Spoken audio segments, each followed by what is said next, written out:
some of the things that suck, but also whatever cooks. But if you give us too much shit, we'll just get pissed off and quit. So don't do it. It's time for Marvel Comics Spotlight Show, telling you everything that we know. It's time for Marvel Comics Spotlight Show. Let's go. Hello, everybody, and welcome back to the Weird Science Marvel Comics Podcast, episode 100. That is the legacy number 600. 600. Wow. We made it to 600. Here we are, and thank God. I mean, I guess that Marvel realized, hey, they're going to hit their 600th episode, so, we'll make sure the books are good. And they didn't. I guess they didn't get the memo. But here we are. I said right before we started that I just feel bad when we end up where we talk a little bit before we start, and I just want the 1 week where me and you, I get you in the room, we're here talking, you're like, man, these books are great, right? And I'm like, I think they're awesome. They are the best books I've ever read. We try to psych each other up a bit of like, okay, well, what's good, but you can't even do it anymore. No, it's bad. It's hard. Yeah, and so I ended up where legit, and I just thought of this, there's a guy who used to listen to our shows. I guess he is still, but he used to be on the Patreon. He used to argue with me a lot. Now, legit, most of the stuff that he said was so crazy, ridiculously moronic that it made no sense. But also some things like, I remember at one point, I said to him, I don't know, I think that Hickman might be leaving the Krakoa stuff, the X-Men stuff. And the guy's like, no way, he's going to be on it for 10 years. I heard an interview. This guy was really big. The guy's name was Jay. Guy was really big on, listening to interviews and believing anybody. Like the idea of like, man, didn't you hear that? He said that he's been reading comics for 80 years. I'm like, the guy's only 20. And he no, he must have been reading it in another life. Like, he'd always come up with excuses, but he'd always say, one of the things that he kept saying was that he listens to a Spider-Man podcast. And the Spider-Man podcast, like, oh, man, everything's great. Everything's fantastic. Oh, best Spider-Man ever. When everybody else know it sucked. And he's like, yeah, but they know more. I'm like, no. They have a Spider-Man podcast, and that's all they got. So they have to either pretend it's good or you go the opposite. I remember in the New 52, I listened to this Flash podcast, and they just completely they didn't like the Flash book. So they said, listen, we're not going to cover the current Flash book. We're going to just do back issues. And I'm like, okay, yeah, I listened to like 2 episodes. I was done, and the thing folded. Like, that's what happens. Like, if people start saying, well, if you hate these things so much, the thing is, we're just here to talk about the books, whether we like them or not. But, oh, my God. But I did see that. I thought, boy, shit's really bad. Like, since Zeb Wells. And it has to get better at some point, though. Yeah. So I go and I occasionally I'll look at this guy. You might call it stalking. But I end up going and I look, and he's there on Twitter. Spider-Man hasn't been this strong and whatever. I'm like, are you fucking kidding me? And I'm just going to curse now. I don't even care. Like, really? Like, you think this is strong? And then I see that he's still, retweeting this one Spider-Man podcast because he's like, they're the only positive. I'm like, here's the thing. He's doubling down. If things suck, they suck. It sucks that they suck, but they suck. They're the suckiest sucks that ever sucked this nonsense. So we have Amazing Spider-Man, and then we had a pick. What do we do besides that? Yeah. I, at one point, was going to suggest that we do One World Under Doom and Captain America, and then I realized, what am I, crazy? That's like, I can't take that much craziness. So I looked at One World Under Doom. I might be able to convince Gray to do it, so I won't go full in, but it just looks like it's Doom and Reed having a debate on TV. I don't even remember from issue to issue, and we had a hiatus on that, and that you said before we started. It's like 3 months or 2 months. Out. Yeah, out. So in that, though, I don't even remember. Every issue ends with Doom, like, trying to trick the heroes, but not really, but them being jerks. I'm like, I just can't take it anymore. And I don't know anybody anybody is reading or talking about that one world under doom, let alone that 5 million times. And especially imagine you watch the movie, you're all hyped up, and then you go buy that and read that. Ugh. Really? Like, again, we get some doom later on in the podcast. It's not great. Also, though, I will say, if you're playing at home and you're going to do it on a Scales of Justice, both these books are better than that Savage Wolverine. Holy moly. Like, I even thought more about that book than so many other books that I read last week. And I think my score is down to 1/4 of a point. It was so bad. But I have to tell you, legit, I know like 3 or 4 people who are now reading that issue because we talked about it. I'm like, that's not what we're trying to do here. We're trying to tell you to avoid it. But nobody believes us. They got us. That's the worst part. They try to market it as a new issue. I forget who I told, but I said they got us, and it was in real time when I started reading. Yeah, so listen, I never would have known. Oh my God, it did actually end up explaining some things, but I was still mad. But at least we know these 2 books, and first up too. I mean, if Infinity Comics, that's what the real Marvel podcast talks about, right? Oh yeah, they love it. Isn't that what I heard? Power fantasy my ass. Yeah, that's what I say. I have. They review more books than us, so therefore they are the real Marvel podcast, is what they said. I'm waiting for them to real edit it. That's when I'll be happy. When they actually edit the thing, then I'll tell them, yeah, you're the real Marvel podcast. Ruben and his crinkling of that. I don't know. I think that he's messing with me now. I think that when he records, he gets an empty water bottle and just sits there and jams on it. I thought it was his chair, like his desk chair or something. No, but it's the something. other day, Jason was talking about something, and Ruben, you hear him boop, boop, boop, boop, boop, boop, boop, on the keyboard. Yeah, and the thing and is, Jason's like, he's like, I'm looking something up. at the point when I go to edit and whatnot, I don't have a lot of time, so it's just some of the things. Don't change anything. Wow. Because legit, there's times when, when I'm recording some of the podcasts I'm doing, and some people are, doing their thing. And there's I record with so many people now that each of them has their own little, idiosyncrasies of noise. Yeah. So I kind of am used to them. But Ruben, holy moly, what is he doing with Power fantasy my ass? That's what I'm telling you. And now I'm saying this, and we're now 8 minutes in, and there's got to be some jerk off who's also like, "Oh, I didn't tune in to hear you." I didn't sign up for this. This is happens. episode 600, so it's off the rails a little bit. That is.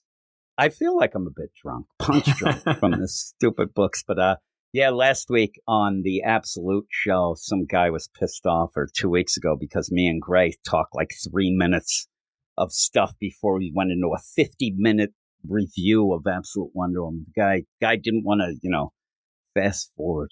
But here we go. And people don't care about that. They care about the Amazing Spider-Man.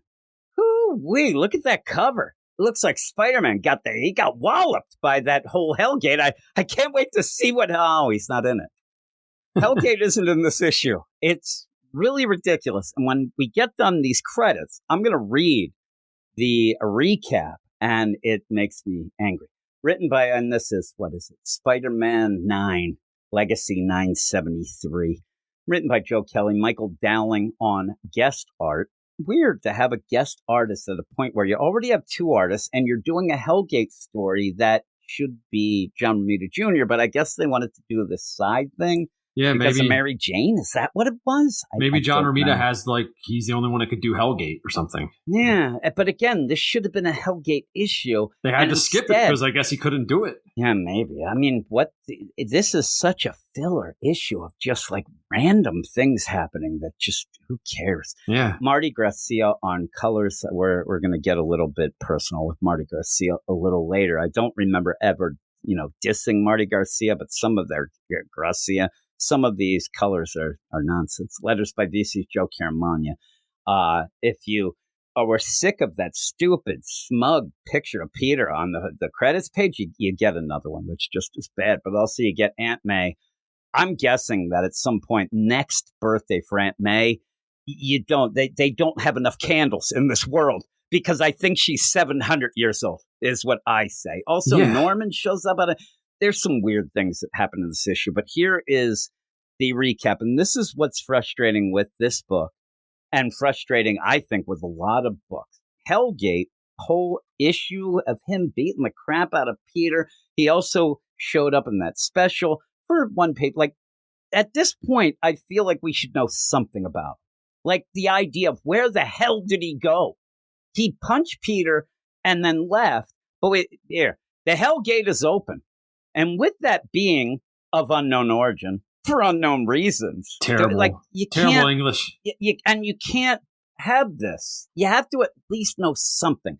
Even if Peter doesn't give us something, because in this book, we always seem to know more than Peter anyway. But now they want to keep this such a secret. I'm telling you, the secret's not going to be that much of a crazy secret. But also, it's just we don't know it. It says, it starts with the Hellgate is open. We're supposed to be wowed by that, I guess. But so Hellgate's a person and it's a thing? Yeah. Or is he opening? And with that, the Hellgate is open. If it is indeed like he just went back through a Hellgate as Hellgate, why are they naming this the same, the character, the name is the thing?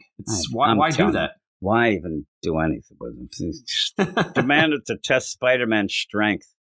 Okay. At one point, he did it was all Spidey could do to keep the fight from destroying everything in its path, including Black Cat. The funny thing is, they said in the book, Spidey's like, I got to get him out. He didn't get him out of anything. He took him to Central Park, where they ended up destroying an ice cream truck, and a bunch of people were in danger. Oh, yeah. Like, that is not taking him out of the city. He took him into the city. Right into it. But saved Black Cat, which I swear to God, Black Cat just disappeared. Spider-Man couldn't save himself, however, as Hellgate stood over him, telling Spider-Man to get stronger, in quotes, and brought down a glowing fist on the web slinger. Yeah, that Nick Lowe, asshole in charge, ends up saying, oh my God, I think Peter's dead. Really? Really? You thought he was dead? And everything just went white. That's a little racist. Is Peter dead? Is the city destroyed? Turn the page, true believer, and find out. Well, lo and behold, he's alive. But here's the problem is, not once really does he seem like, he seems to be like wary of being Spider-Man because he might have PTSD because he got the crap kicked out of him, but lo and behold, doesn't really mention anything, isn't looking into Hellgate at all. Doesn't even say, oh man, I think it's this, or this. And also, the big thing that happened when he got punched in the face is he has a broken leg. As would happen, that always happens. I'm not, Slim Goodbuddy here with the anatomy. I didn't go to no doctor in school. But he also, I think, had the broken leg already because he webbed it up down in the sewer when he saw Katsugi or whatever the hell that guy's name is. So the whole play is the punch in the face that we're supposed to believe that he was dead did nothing at all. It did nothing, yeah. At all. No, because he was already injured on his leg. Except that he might be scared to go, but I didn't even get that. Did you get the idea that Peter's scared? Like, I want to do something. Because if you're going to do that, show something going on where Peter normally would go and get involved. And he's like, oh, I can't. I'm not good enough. I'm not strong. We get nothing except what we get is, to me, asshole Peter. Yeah, so...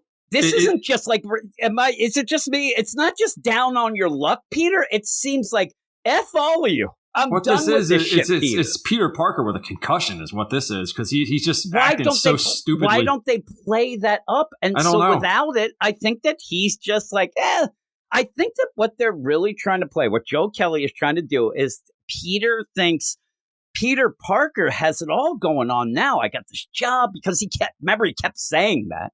Makes no sense from anything we've seen in any of the near and distant future past, But the idea where it almost feels like he just wants to be Peter because that's when things go well. And when but you never get that far. You really don't do anything. And then in the meantime, you have a flashback to start out with where Peter's playing action figures while Aunt May is boring the shit out of him by making him go out looking at coveralls.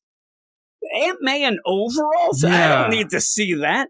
But what does this do? What is the purpose of this page? I don't know. There's no wraparound. It doesn't do anything else later. It's just bullshit. No, I actually thought, well, we're reading Cap next. It kind of ties into Cap because he's a thing. But I think that it's going to be that Peter obviously by the end is now decided he's coming. And again, have it in this issue where Peter keeps going to do things and all he keeps hearing is, you're not strong enough. You have Hellgate say, you're not strong enough. And he's like, man, I'm not strong enough. I keep getting people hurt. Like you could play, but he never has that because I think that Cap's going to come and inspire him by the end.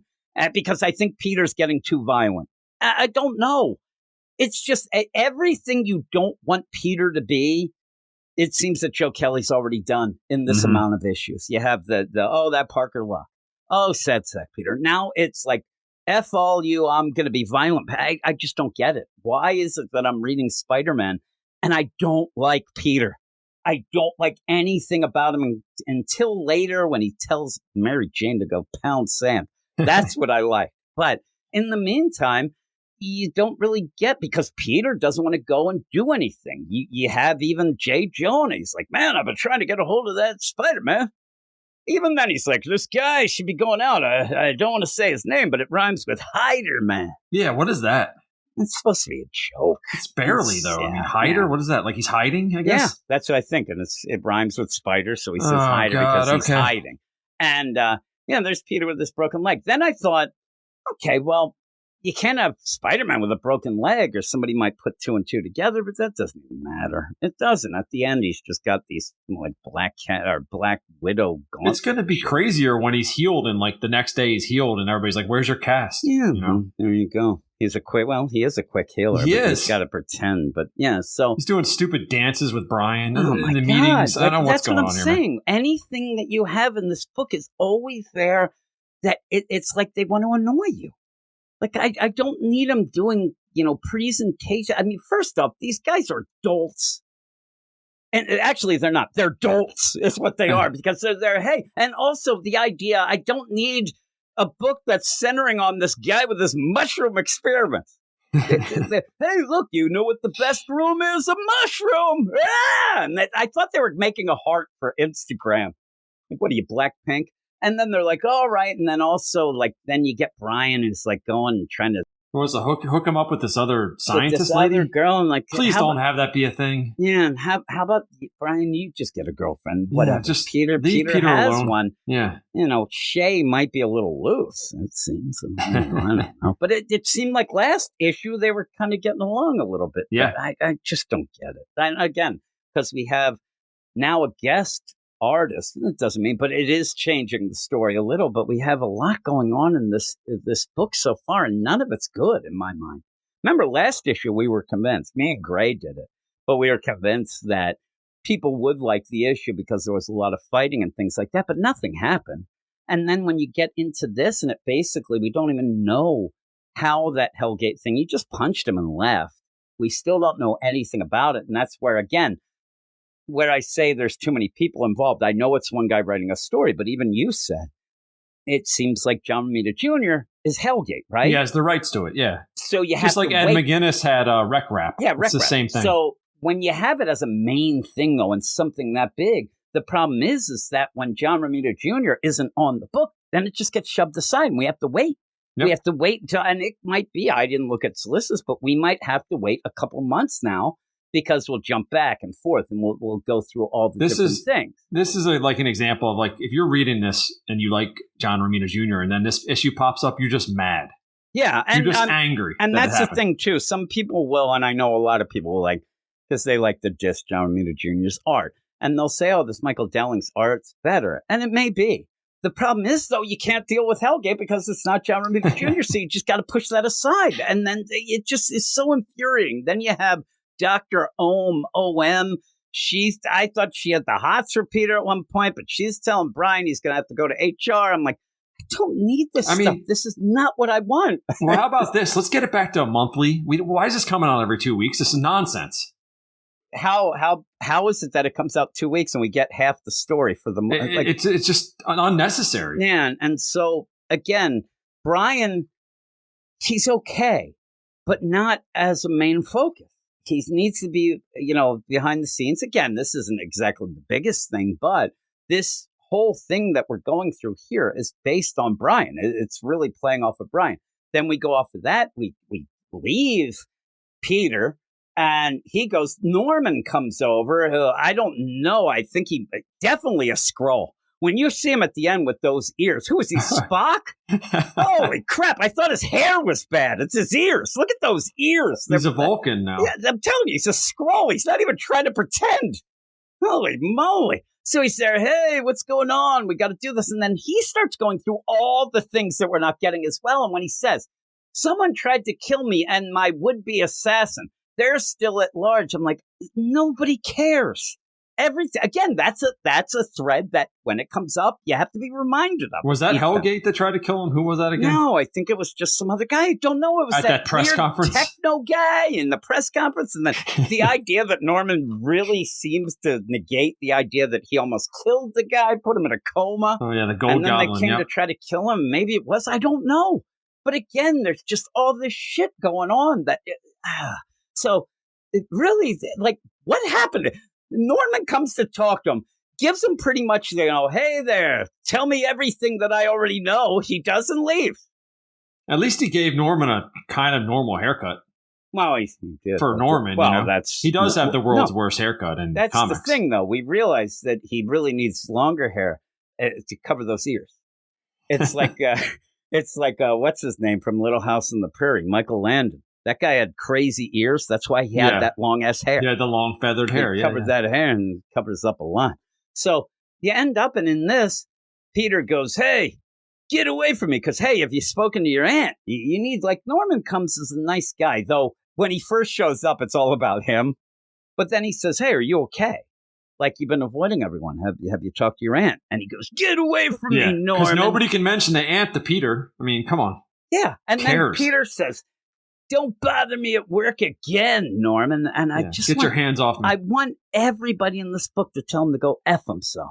Like, okay, well, next time you need me, whatever. Next time you see me, I'm going to be on a glider. I'm going to kill your ass. That's what he's going to say. I think that he's going to drive Norman back to being a goblin. Then you go to the Feast Center, and then you end up Aunt May. I mean, first off, it's bad enough that you're at the Feast Center. She's probably there handing out penny candy, black licorice to all the kids. What are they making? Because they're making pea soup. Who the hell wants that? They're there at the feast, and there's people. She's going to go out and say, hey, everybody, dinner time. They're like, yeah, I think I'll go out in the garbage. I'm going to go out and stop. I'll take my chances with the dumpster. I'm going to go take my chances. There might be some like half pizzas and stuff like that. Well, what's Rodrigo cooking up? He's doing the same Dumplings thing. Or something? He's got. I think that he's making steamed hams. It looks like it legit looks like he's unwrapping McDonald's hamburgers and is going to play it off that he made them. I don't know what he's got. Look at those things. He's got that snazzy earring too. You notice that? Yeah, Mr. Clean over here. he sits there and he's like, hey. And then that's the thing. He says, this is so stupid. He says, gonna burn up like that. And then she ends up when you get to it. Well, he's, oh, thank you, Ricardo. My mind these days. And he goes, your mind was what I was referring to, Miss Parker. And I mean, Miss. Like, then split pea actually tastes better a little burned. I'm like, what the hell are you getting on about? He basically is saying to her, like, hey, you're thinking too much. But he says, in the weirdest way, gonna burn up like that. That's actually a good thing. Yeah. That she's burning it. Yeah, really. And then she's like, what? And she does that piece. She looks so senile, like she has no idea what's going on. And she's like, I thought I was at the circus. Next issue, she's in a home. Oh, my God. Next issue, she's in his pants. He's like, I wasn't referring to the split pea. That actually tastes better with a little burn. I'm like, who the hell would know? Nobody's eaten split pea soup in like 40 years in my mind. And I'm telling you, that's coming from a guy who does not mind split pea. Seems like something your mom would have made. My back mom in the loved day. it. That's why I had it, but I haven't had it in a long time because nobody has split pea soup. Seriously, split pea. Make chili or something for these people. Split pea soup. Says, oh, man. And then he's like, hey, I want to give you some advice. This scene is a bunch of bullshit. We know Peter isn't on drugs. We know what the circumstance was. He was hyped up, what's it called? Itsy Bitsy had dosed him. So he was drugged. He was on drugged. drugs. He came in, he looked all out of it. And this guy won't give it up. This is the third time now that he's mentioned it. He's like, listen. And then the thing is, my niece, she had her struggle. And then Aunt May's like, listen, Peter's not on drugs. That's what we thought. Yeah, she was a user. She was. And then finally I said, I'm going to go talk to her. You know where I had to go? The grave. Aunt May because she died. I'm like, oh God. Like, thanks a lot. I'd be like, hey, Ricardo. Keep calling him Rodrigo. Hey, Ricardo, thanks for the fucking happy-go-lucky what a story downer. here, right? So, but we know that's not the problem. So all this is going to do is upset May, but for no reason. I mean, the things that are going on in this book, Aunt May probably should have said to this Ricardo, listen, this shit happens every other Tuesday. Like, don't you get it? He's also Spider-Man, and we're in the fucking comic. I mean, this is stuff that Aunt May has had to deal with from day one. And yet this Ricardo guy's like, I don't know. Sounds like a druggie to me.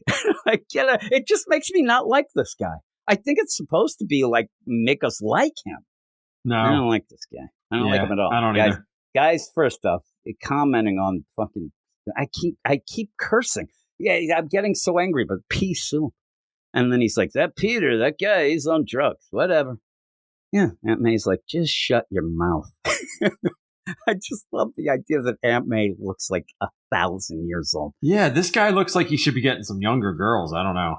He looks like maybe 50, I'm telling 55, I'm telling 60? you, if you had this as a movie or whatever, I think Marlon or maybe Damon Wayans could play, it'd be a play Wayans this brother. guy, right? It'd be a Wayans brother. He's in pretty good shape. Like this like, guy's yeah. not. Aunt May's like he's way out of her league.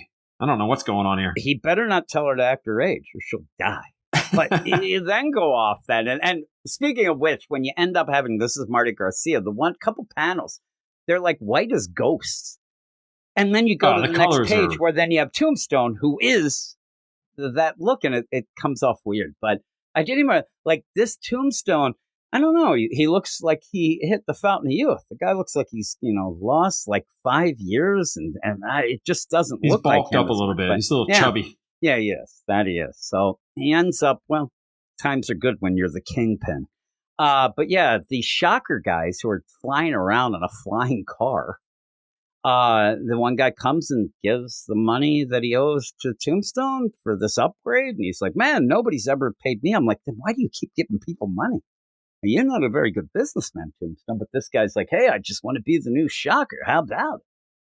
And I don't know why, but I want him to have like a shock thing on his palm when he shook his hand, and then Tombstone would get mad. But in the meantime, you can't even have a serious deal. Well, while this is going on, there's somebody yelling outside. I know Tombstone's in there. I can hear him talking. I want to talk to him. I need to have an appointment with him. And then some guy walks by with an apron and a hammer, and just goes out and starts beating the living crap out of this guy. And the guy's like, why are you hitting me? And I'm like, it's just distracting. Well, there's no reason for it. Apparently, that's a thing they do in TV shows and movies where there's like the stuff happening in the front, and then there's the funny stuff happening in the background or whatever. Again, they've done this. It doesn't really work well. It doesn't work well here, and this is supposed to be a pretty big scene, and you have jokes like almost like Joe Kelly, just like, well, I have to have 5 of my great jokes in these issues. It's one thing that Peter quipped like, Deadpool. But this is just. But you said it. You said it when we were talking before. It's like Will Ferrell and Austin Powers. Yeah, it's like Austin Powers. Hey, they still keep going with the meaning. He's like, and you hear him in the background. Badly burned. And then, oh, you're here to help me. Oh, why are you shooting me? That's all it is. Oh, you're here to help me. God bless you. If you see something that reminds you of Austin Powers, that means it's a little dated and old. Yeah, it's like 20-something years now. This scene is just it's cliche and tropey. Peter goes back home. And MJ's waiting for him. She's like, hey there. Doesn't call him Tiger or anything. Says, hey, and then he's on the phone. I thought he was talking to himself at first, and then I saw the earbud. He's there, but it did seem like he was calling himself Hun. But he ends up and then even then, as he talking to Shay, whatnot, but says, and Mary Jane goes, I take Hun isn't Aunt May. And I wanted Peter to say, well, certainly not you, bitch. Get May's name out of your mouth. Like, that'd be great. He's like, oh, no, I was talking to this jerk-off guy, Paul. And I call him Hun because of that man bun. And I go with that. But she's like, oh, Aunt May's worried about you.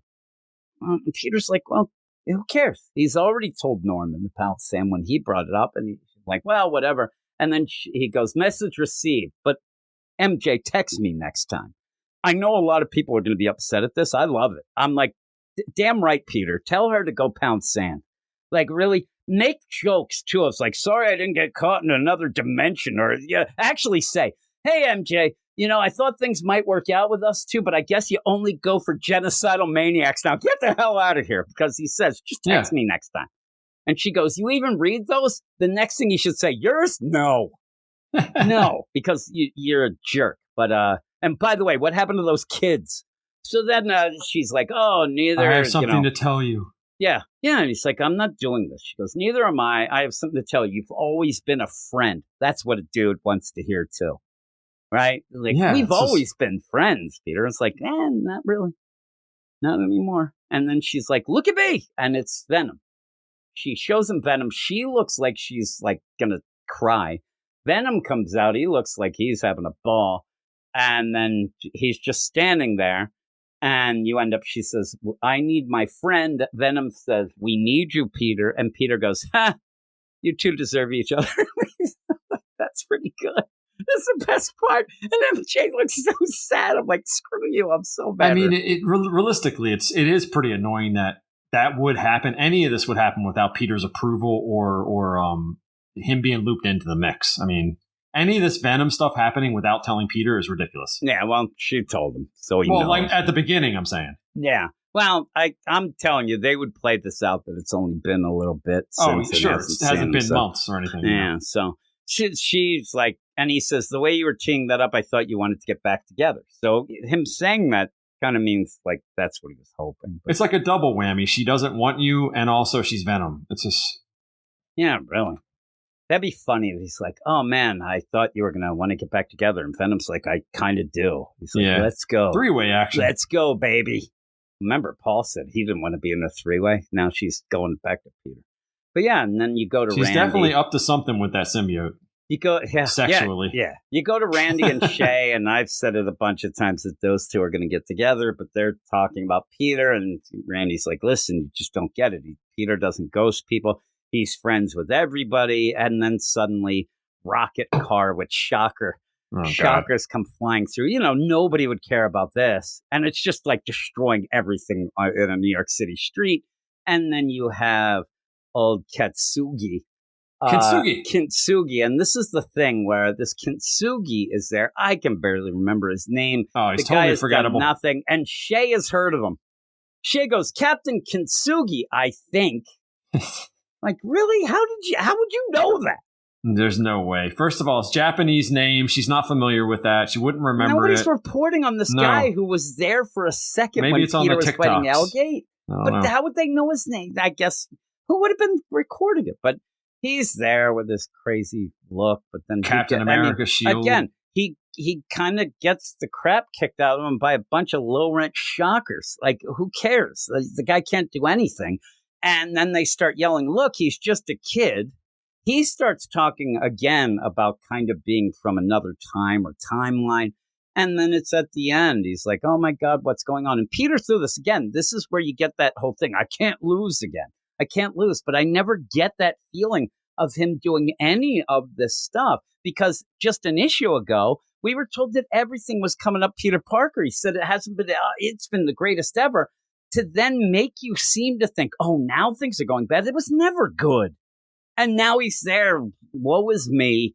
I can't lose again. So I'm just going to be over the top, violent. He just comes down and grabs these guys. And Barry plays up a lot, in my mind, very much like Batman from the shadows with zip lines and stuff like that. And then at the end, you have that whole, spotlight on him. That's playing out like cool. Batman. Yeah, it does look cool. And he's like, hey. I don't know what's up with his web shooters on the outside of his costume and those weird ankle bracelets. I don't know. Maybe he wants to shoot shit out of his... I don't know. To me, you got to show us 5, 10, 15, 20 issues in a row where Peter's good before I believe that. Yeah. And then have something bad happen. And then all of a sudden he's so bad because, things are going good and it got ruined. But really? Like even in an issue where...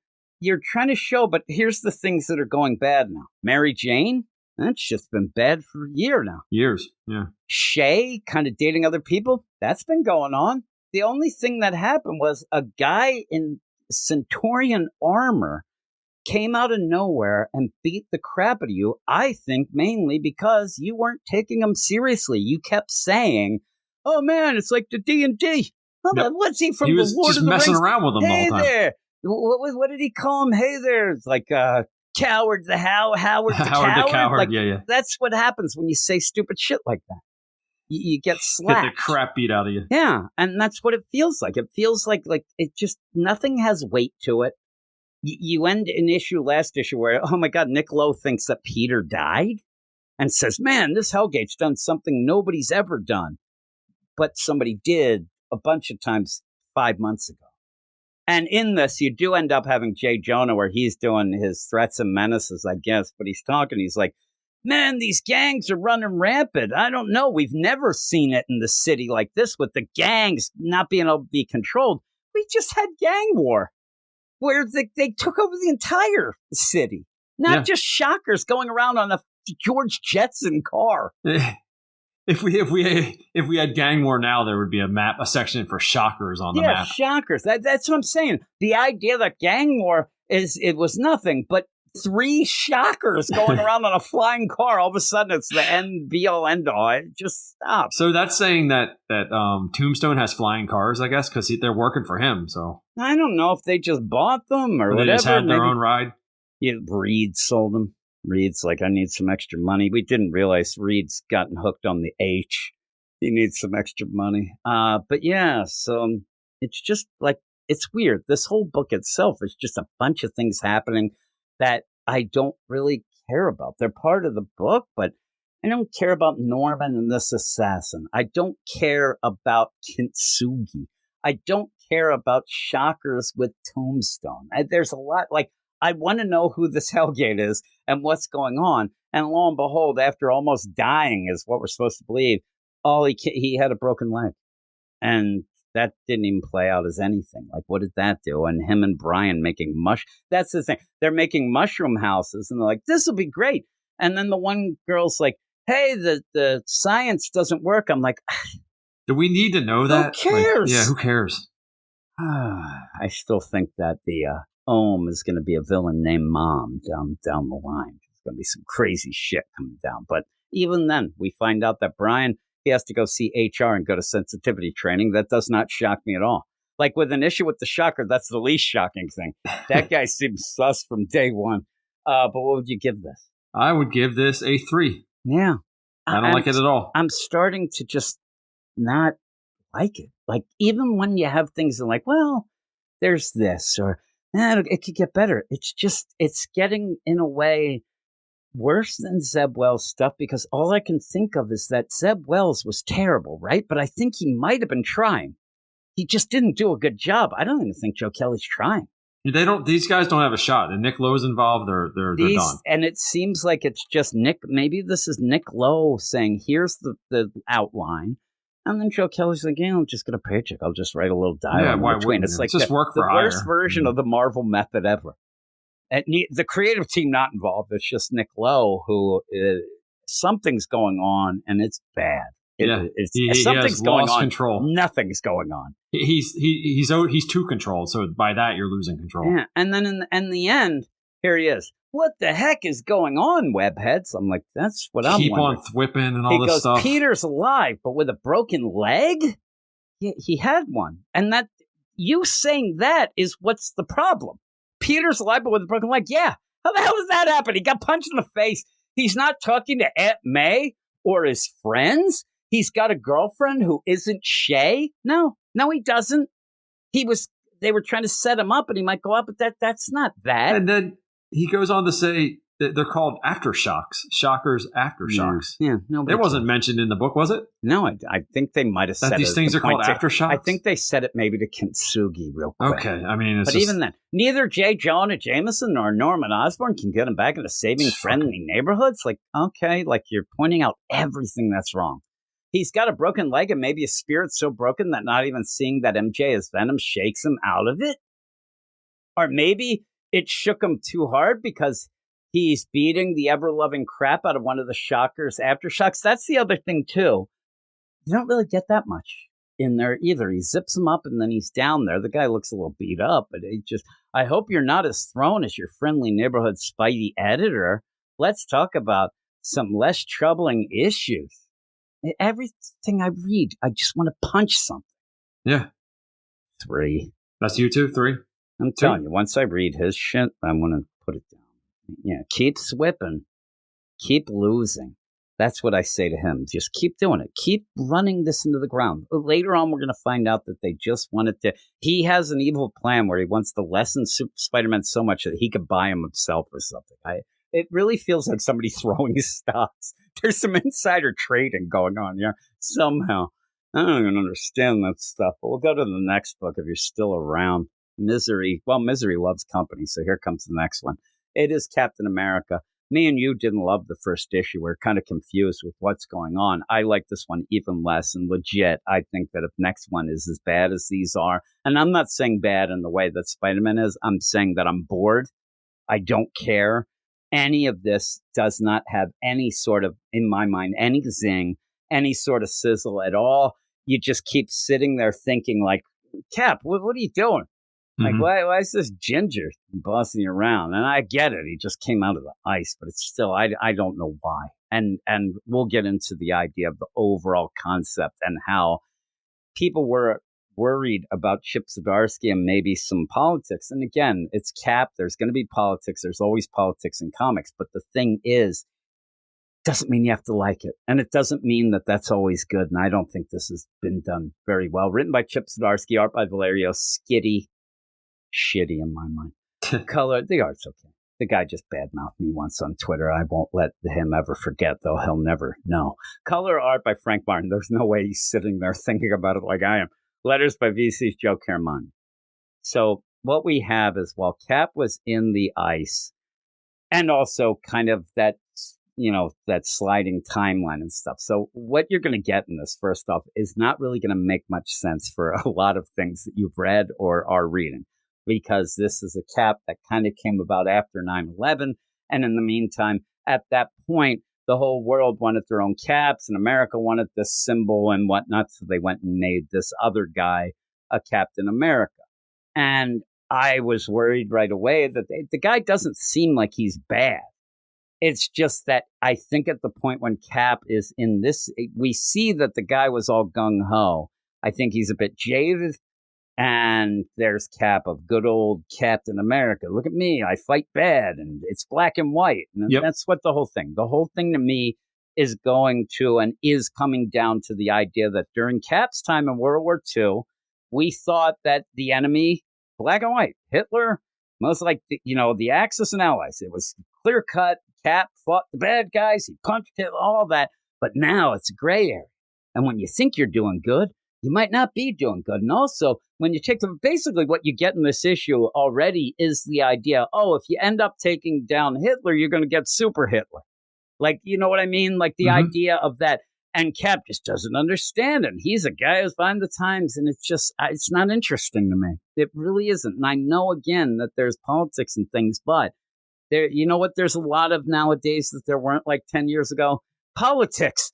All the time. Like, you cannot escape it. 24/7. Doesn't matter what side of the aisle you're on, you cannot escape it.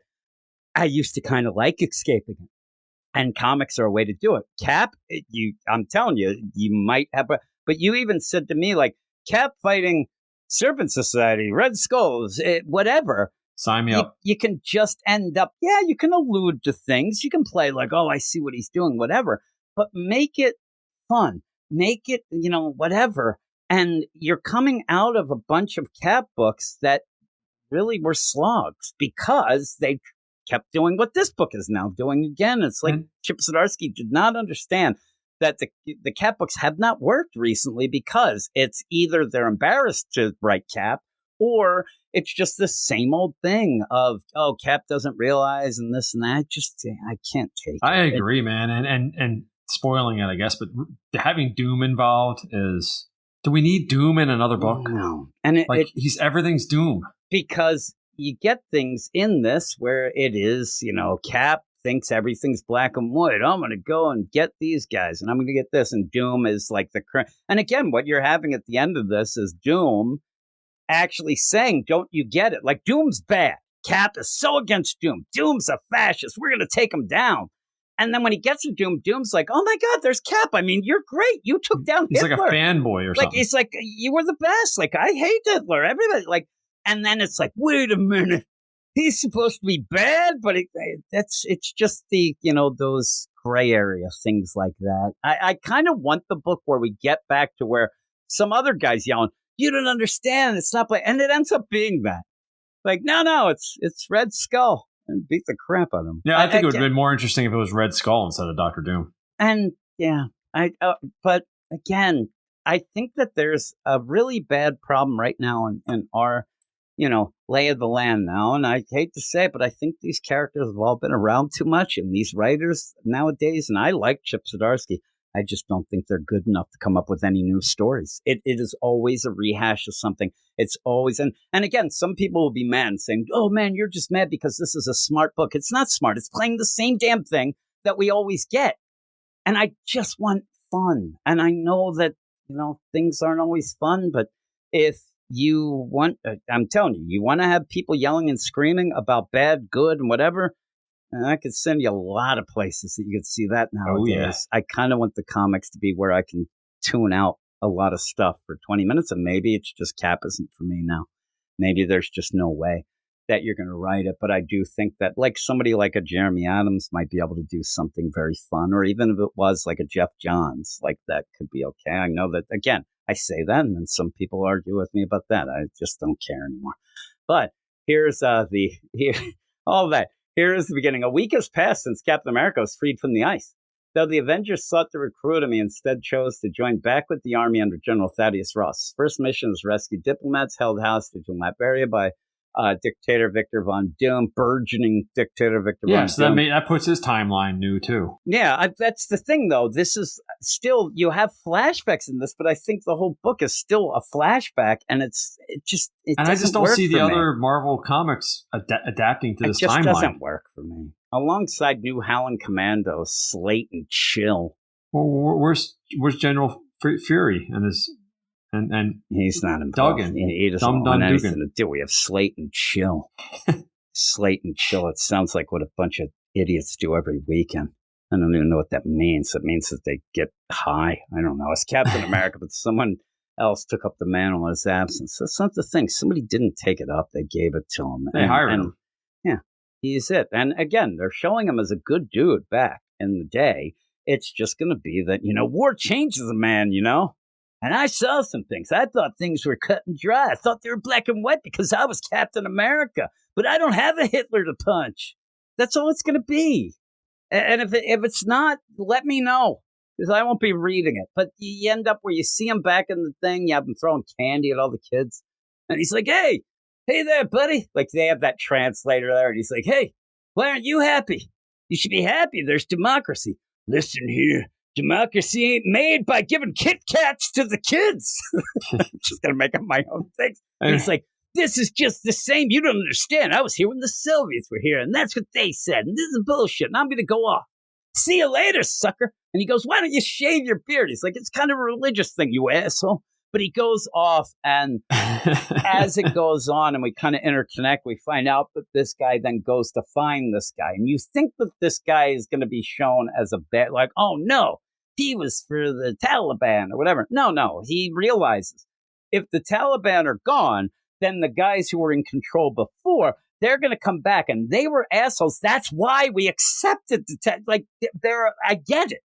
That's why at points where you don't realize and you let these other people take over thinking they got to be better than that. But it all ends up like the Who song, new boss, same as the old boss. That's what always happens. Mm-hmm. And he says that's what's going to happen. So he goes and finds that asshole and kills him. He said, this is a warlord. This guy did shit to my sister. I'm free. That means he's free. And he's just going to go back to doing that stuff. So I killed him. But then he looks like he's dead. And oh my God, war is hell. Well, I like the line when they were talking about the name of the town or whatever, Doomstat. They said it used to be called Hassenstadt, and they're like, well, I'm sure Hassan was a bad dude too. So yeah, it's so over the top in your face. Whoever the bad guy is just renames the town. I'm waiting for it. We're going to have, like, the next deal is they're going to be, oh, man, those people are tearing down those statues. But then those people want them up. And this. Yeah, they go through a whole thing with this doom stuff. I would be like, shut up. Like, first off, we're just going there to get these tips. Let's just get them.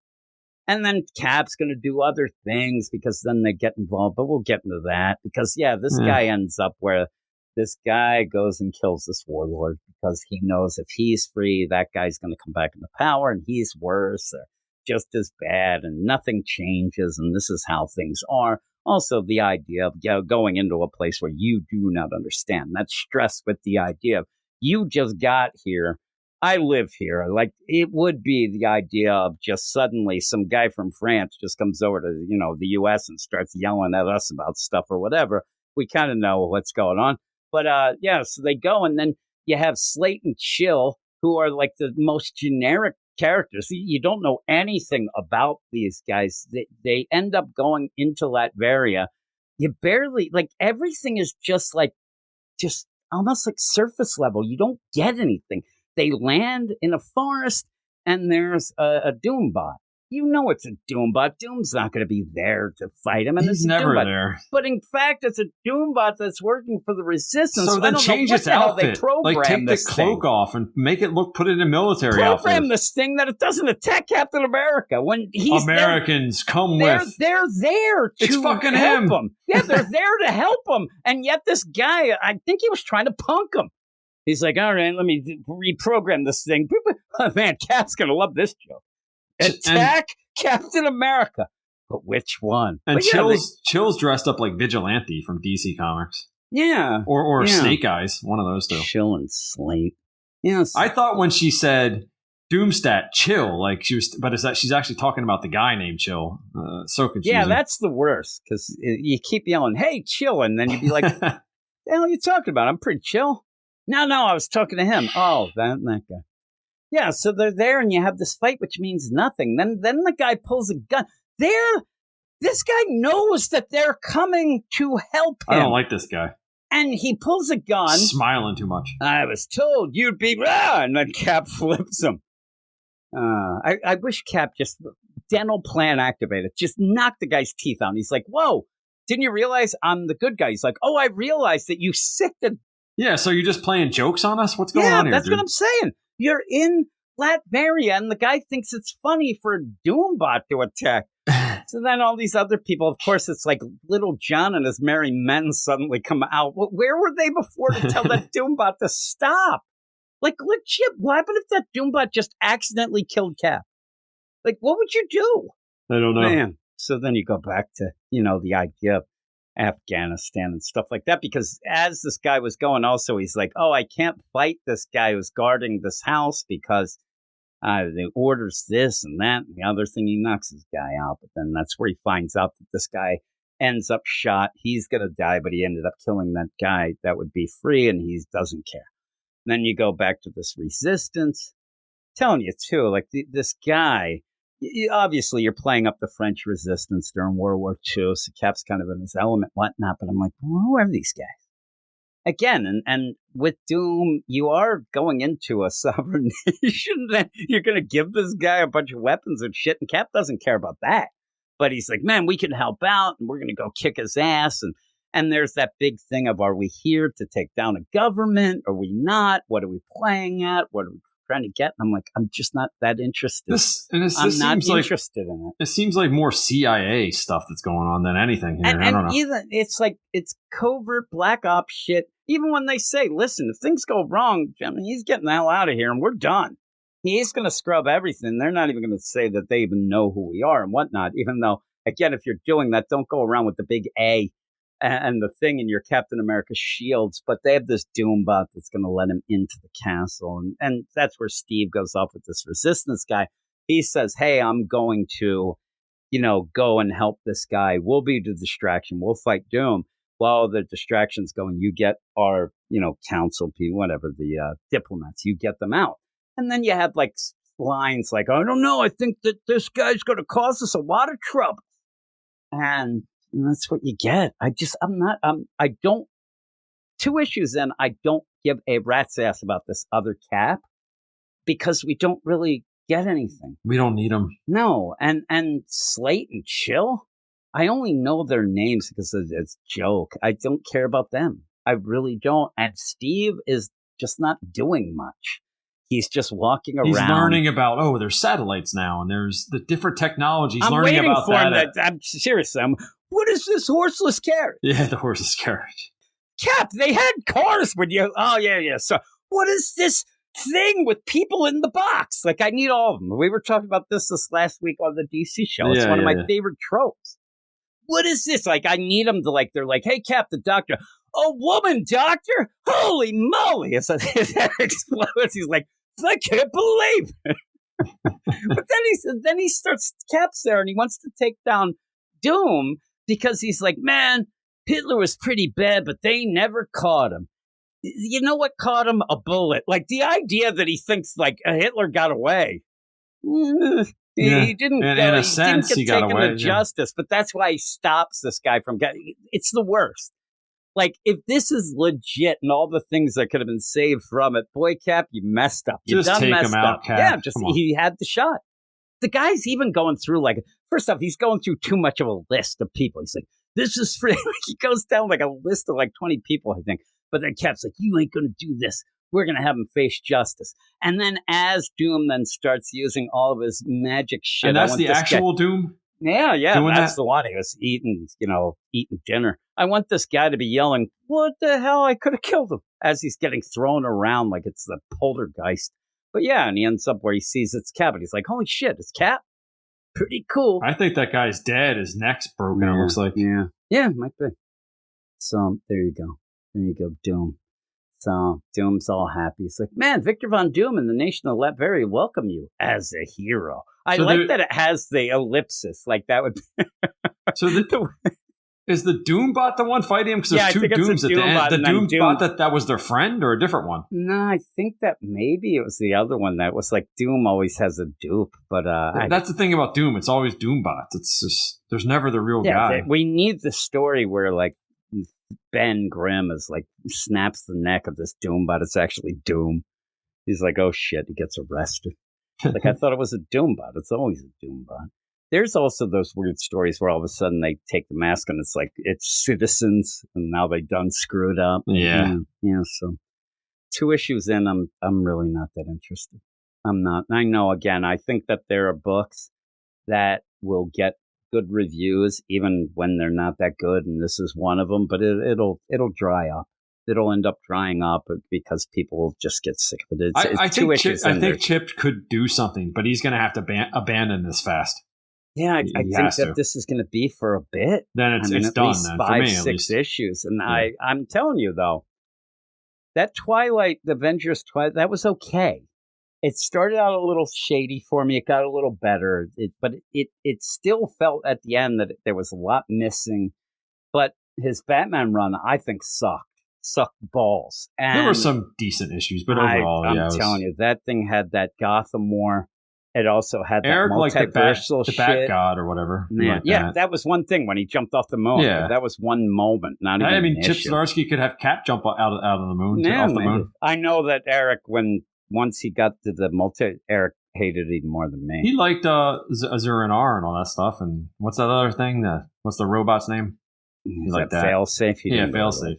I think that he just said that it fell off when he went into that multiverse. It had some stuff, but it was a mess. I don't think it was good.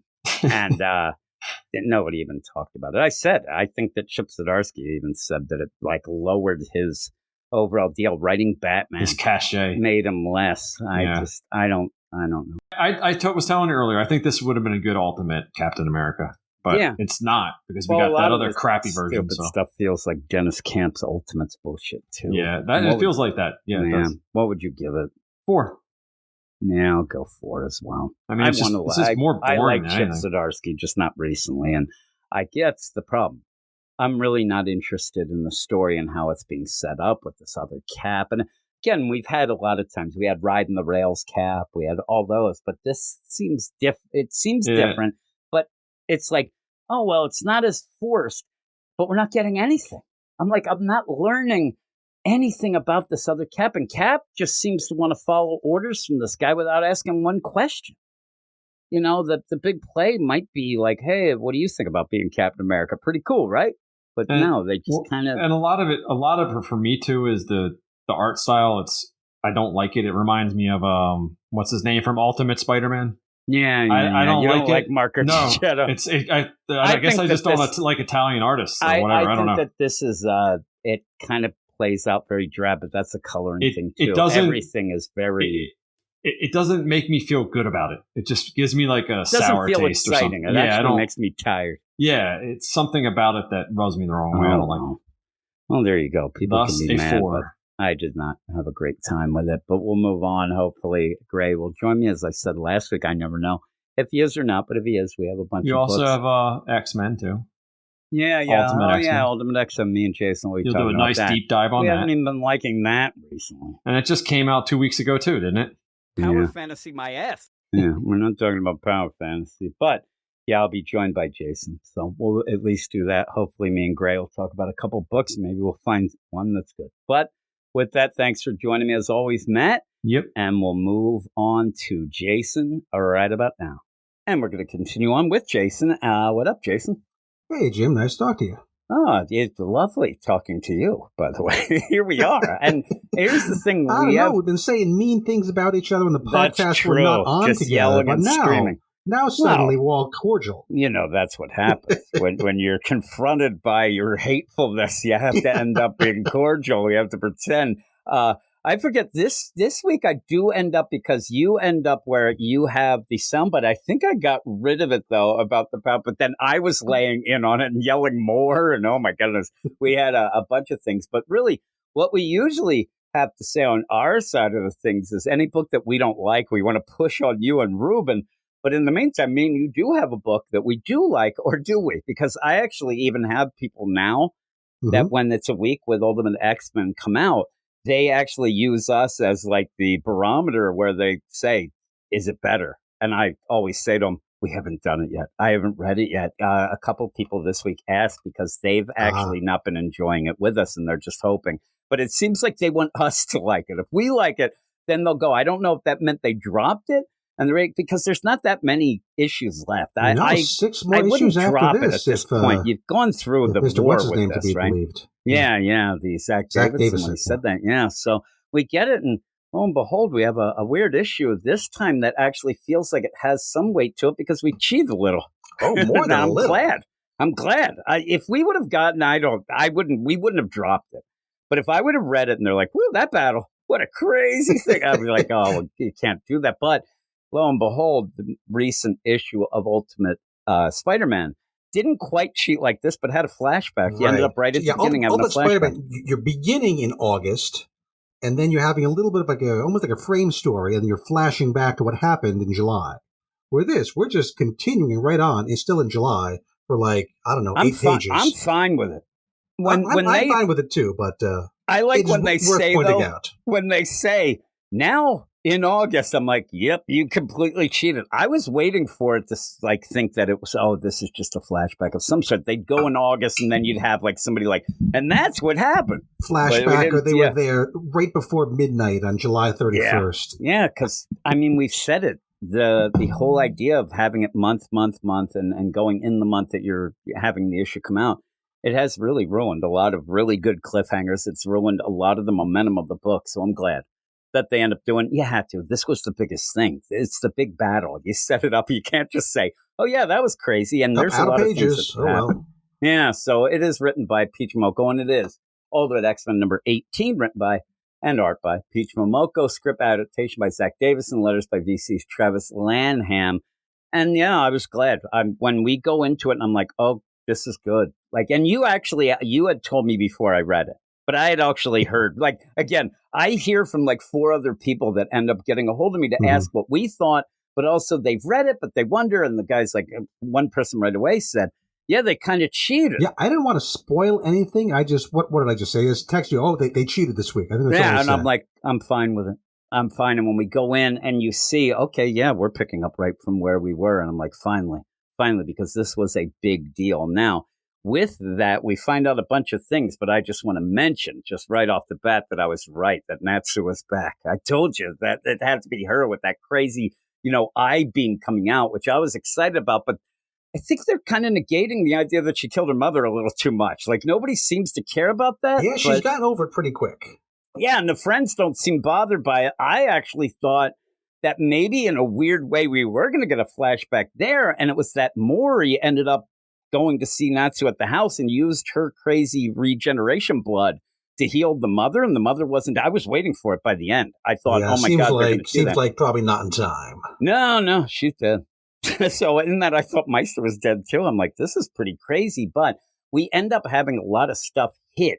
Like, boom. I mean, and the idea of cheating, 8 pages, man. super action-packed. It reminds me a lot of Ultimate Spider-Man that you're talking about with Gray, because all the action's up front, and then the last 12, 13 pages are just kind of people chatting about things. Yeah, chatting about talking about the news to fill us in with what's been going on. But the first 8 pages are go, go, go. Oh, they are. And you have Meister, who ends up having Mori and has her, like, what would be almost a knife to her throat, but ends up having this crazy needle deal that we find out later, like, what her actual powers are and things like that as well, which is pretty crazy. But Meister is just completely insane.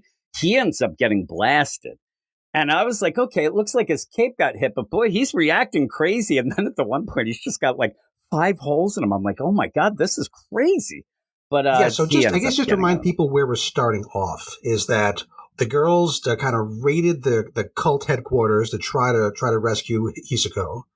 Hisako woke up from her kind of stupor, black mood, black shield, black armor kind of deal, shadow thing, and she grabbed Kageyama and she shoved him into Akihiro's open chest, which is apparently, who knew, a gateway to the astral plane. Gateway to the astral plane. Shoved him through, followed him in, said something about, I need to make things right with Tsubasa. Yep. Yeah. And then just they were disappeared. And that's where we would pick up this issue. Yeah, and remember that the other thing, Mori was out. She didn't go through the door at the one point, and she was yelling, and she was upset and going, you guys, you left me out here and whatnot, and that's when you end up. The door was blocked off by all those weird, gross tendrils. And now they're not blocked off anymore, so I guess Akihiro's pulled back his tendrils a bit. I don't know how that works. Yeah, well, thank God, because at one point, we have it later in the trade, but it gets very, very visually unsettling again, where you're like, okay, I get it, new birth and everything. I'm like, oh my goodness. But when you have more, she is grabbed. And we did see before, me and you talked about it a couple of times, but Maury's kind of been hanging on the side. But you did end up having Meister keep mentioning, like, ooh, she's real powerful. Like, she was very special to him, very important to his plan. We didn't know why. We know why now. Yeah, that's like this actually. I mean, and they said, what was it, 24 that they're going to? 24? Yes. Yeah. This is the end of the third trade, I believe. And then there's 6 issues, one more trade worth after this, and then I guess it's done. I'm telling you, it feels like if every issue leading to that 24 is this much reveal and stuff like that, it's going to be a hell of a ride, because the idea of this really felt like, in my mind, it's like, okay, we got to start doing things. We got to start getting things going, and a ton of things start happening. I do like it. Also, we didn't mention, we rarely mention the covers, but I'm looking at the cover and you actually even have Natsu's eye patch that's like kind of floating off of her. It's a pretty cool little foreshadow of what happens in the deal, but it's a cool cover. But you end up where, okay, it's balls to the wall. Everybody's fighting. They're trying to save Mori. I didn't realize at the one point, and then I'm like, oh God, now I realize that Mori's arm just gets sliced off. It gets severed off. And I was like, holy crap. Yeah, Meister grabs her right at the base of the ears, like he's Lyndon Johnson picking up a dog. And he has this, it's like a needle dagger on his ring. I don't know if that's an existing known weapon in Japan or something, or if it's made up for this particular comic. Kind of crazy, but it's super sharp, as we find out, because first it kind of slices off a piece of Mori's hair, just to kind of show us how sharp it is. And then so he's threatening, and he wants to know all about, where Kageyama and Hisako are, because he thinks they're the key to his MYX project. Yeah. Yep. Yeah.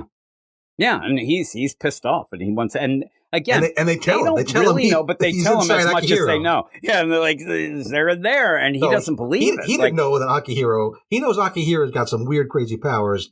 Didn't know that he also was a portal to the astral Yeah, plane. that's weird that he didn't know that because it seemed like that was kind of a set. But he thinks like, what are you talking about? Like, that can't be it. But that's where you have Natsu kind of blast him. And then he ends up talking a lot of crap on her, ends up saying, oh, you're homo inferior, you're a betrayer. She ends up taking off this mask, and then you see Mori's so happy. It's like, Natsu, I found you. I like just that panel of reaction then. That really seems to trigger my Mori's been God. so sad and so crazy looking for Natsu. They're best friends. They hang out all the time. She's missing. She's gone. Horrible things happen at her apartment. So she's, even in this crazy situation, her overwhelming feeling is joy at seeing her friend, yeah. which is She cool to goes see. running to see her, and that's where you end up. Meister grabs her by the arm and cuts off her arm in that crazy deal. I'm like, But what again, the that hell? crazy knife, because at first I thought it was just like a cut or like a piece of the cloth, but no, her actual arm, like at the elbow-ish, is just maybe above the elbow is cut off. Yeah, and because then they yell, you have Natsu freaks out and goes, Mori, and then just blasts, Meister. And I thought, oh my God, he's got holes in him. He's got several holes from him. He looks like Charlie Brown's Halloween costume. Exactly. It's bad. And then he kind of at the last second, he's like bleeding out of his mouth. Everything's going. He's like, after you killed your own mother, you're a monster, yet I cared and protected you. And he really plays off. It's a lot of from the playbook of an abusive relationship. Yeah, we've been wondering where Natsu went. And apparently she went to the cult to Meister, and they've been harboring her. And I went back and tried to look and see if when have we seen her since then? Do you think we saw her? You were saying somebody said that they did at one point, but I don't think that maybe she was that just mask. somebody who The was only time there. I could find was a few issues ago. It was the end of issue 15, I think it was, when there was someone hiding in a closet, peeking out at the X-Men. Yeah, must remember have that? been her. That was the same mask. Okay, so that was her. That was hanging her. and. But that was her not being with the cult. So did she go to the cult after that? I'm having trouble figuring out what her or movement like was. he's saying, like they found her there and said, hey, we know what you did. You're stuck here. But even so, it's just the idea that you were here and we let you and we tried to help you. And then even like starts yelling, you're all worthless. Nobody loves you. Everybody hates you. Like I said, it's an abusive relationship 101 of like, I'm the only one who could ever care for you, all that. And they're like, bullshit. Like they don't believe They're over him. it. And yeah, they're completely over it. At that point, I'm telling you, even at that point where then Mori, I'm like, is she like hulking out because she's getting so upset, but it's her arm growing back? Like, Right. Oh my God, that's disgusting. So but now the girls are just, their only priority is, helping Mori, getting the heck out of there. They were there for Hisako, but Hisako was off on her own. Like they've kind of saved her out of the funk she was in. And so she's off on her own vision quest. So they're free to just, peace out at this time. Man, they peace out. And that's the thing. Like, I guess they're just running off just to get the hell out. They don't really, I don't know that they assume that Meister will live, die, or whatever. They're running. And then he's there and just starts sucking. Oh, this is so gross. It's so gross. He starts licking the blood off of that stump of an arm of just Maury's. Picks it up, sucks the marrow out of the bone, it looks like. It looks like it's gross. like a burrito or something. Like it's so bad. And he's like, I'm like, oh God. But then his wounds heal. And a really cool panel to show, I mean, legit, these holes are gaping holes through them too. This isn't just like, these things are huge and they seal up. And so you're like, oh shit, now we know Maury has resurrection deal, at least her blood and things and healing factor that actually can be used by other people. And now it really kind of comes into play of, okay, I see why she was so important to him. I thought it was really interesting when they were carrying Maury out. They say, oh, should we grab, your fallen chunk of arm? She says, no, don't worry about it. I'll just grow a new one. So she knows that she has this ability. Yep. No one else seems to. It's cool at the end. The idea Maybe is Natsu funny. did? Natsu probably did. I think Natsu probably did. At the end, I love how Peach Momoko and Zach Davison try to make the play of, well, why didn't she mention that before? And she goes, yeah, I kind of forgot I could do that for a while. I guess if you didn't have any injuries or anything, maybe you would. Plus, she was, they show that she's been traumatized by the cult. The worst. She has all these scars. Like she's been experimented on. They don't want to see it. They're It was funny. I totally buy that she just blocked that whole thing out. That works seems for like me. she did. She's like, oh yeah, and they cut me up a lot, and I'm like, oh god, it's like when, and the worst to me was Old Man Logan, when they end up having that cannibal tribe and they were just flaying him. They were using him. It looked like one of those meat wheels that you get when you get the gyros. And it was disgusting. But yeah, and then they go, Meister heals up, and then he's like, oh my God. And then Akihiro continues, kill me, please. I just want to die. And he's like, oh, what's this, Akihiro? You're bleeding. Like, he doesn't even pay attention to what he's actually saying in that. And then this guy loves the taste of blood. Sure. Right? Why is Akihiro bleeding? Is this because he was opened up to make that pathway? I think maybe it was that maybe we're supposed to see that it did it took some damage for him to open up like Plus that. Also, to get open up. Having Kageyama and Hisako go through there seems to have completed the MYX formula. Yeah. Which Meister knew they were key to it, but this was like an unexpected way of actually putting it all together. I think that maybe there could have been a play too, because I think that last time it seemed like, because I thought Natsu was shooting from inside of Akihiro, but it seems like she was maybe shooting for that, and maybe he got hit by one of the optic blasts that actually just, kind of cut him a little. But he tastes the blood, and he's like, this taste. Oh my God. He's like, and then Akihiro's just like, kill me. And you end up where Meister's tasting it. He's like, he's not paying any attention to anything with Akihiro at that point. But he's being filmed live, which is crazy. First, he tastes that MYX blood, and then we have a panel of him just going like kind of stuff's starting to happen to him. We don't know what yet, and then we see that Chimame, also known as Yukio, that streamer, is live, not only taping, live streaming all this nonsense. It's all there, and people they're really into it. But then you go, boom, 2 weeks later. I mean, that's got to be worth a lot of super chats. I don't know how this works, but I'm thinking she's probably doing all right. That'd be pretty good, though. She gets taken down. It was too much. I like the one guy's like, I think she was hitting too close to home, because 2 weeks later, then we go, and that's when I laugh. Okay, so now it says 2 weeks later, August. So it wasn't even like on the cusp of August. We're like, it was the middle of July. It made me laugh. When I saw that, I was laughing. I'm like, good for you. I like that. Sticking it to the man is what they were doing, because they were sick. You have to, at some point, have a good cliffhanger. Busy with other stuff now. He's not going to check. That's what it was. He's off doing Imperial crap. That's about. Once he announced that he's going to be leaving at some point, they're like, yep, there's nobody manning the helm. I'm doing it. And they needed to. You needed to have something like this. And it actually was the most action-packed stuff we've had, and a lot of reveals. So that's pretty much the end of the action for the issue. Everything else is just kind of talking about what's going on in the news, what's going on social media, who's where. So it's much chattier from here on out. Chimame's shut down. They're like, oh my God, she's gone totally dark. I think she's hit too close to him. I think that she got too much super chat money and she quit. That would be what I would assume. Like, look at that jerk. But yeah, they're looking. I like the lazy-eyed mutants. Look at this one guy. I'm telling you, this person looks like they will not go to sleep at night to find out all the info. Is pretty funny. Is that someone we should know? I didn't think so. That's what I was going to ask you. I don't think so, because if it is, they're really tired. And it looks like an elf. Elf ears. We got long hair, and we got sleepy eyes. I don't think I ever really recognize that as anybody, just somebody who's like, oh, and almost maybe the idea of like, well, I'm a mutant too, and I'm checking this out and getting the info, but we then go off to the news and see how they're trying to spin it, and to see how, you even have these talking heads of like, I don't know, I feel bad for the mutants. They were kind of, abused and whatnot, but Meister is definitely on the most wanted list. They know that deal and they're looking for him, but there's some weird place. Like, everything still is up in the air because nobody's really caught anybody, right? Right. But now, even then, I meat thought case thing that got everything into the public eye, and so now that's kind of what is like the word that everyone connects to, the cult and the mutants.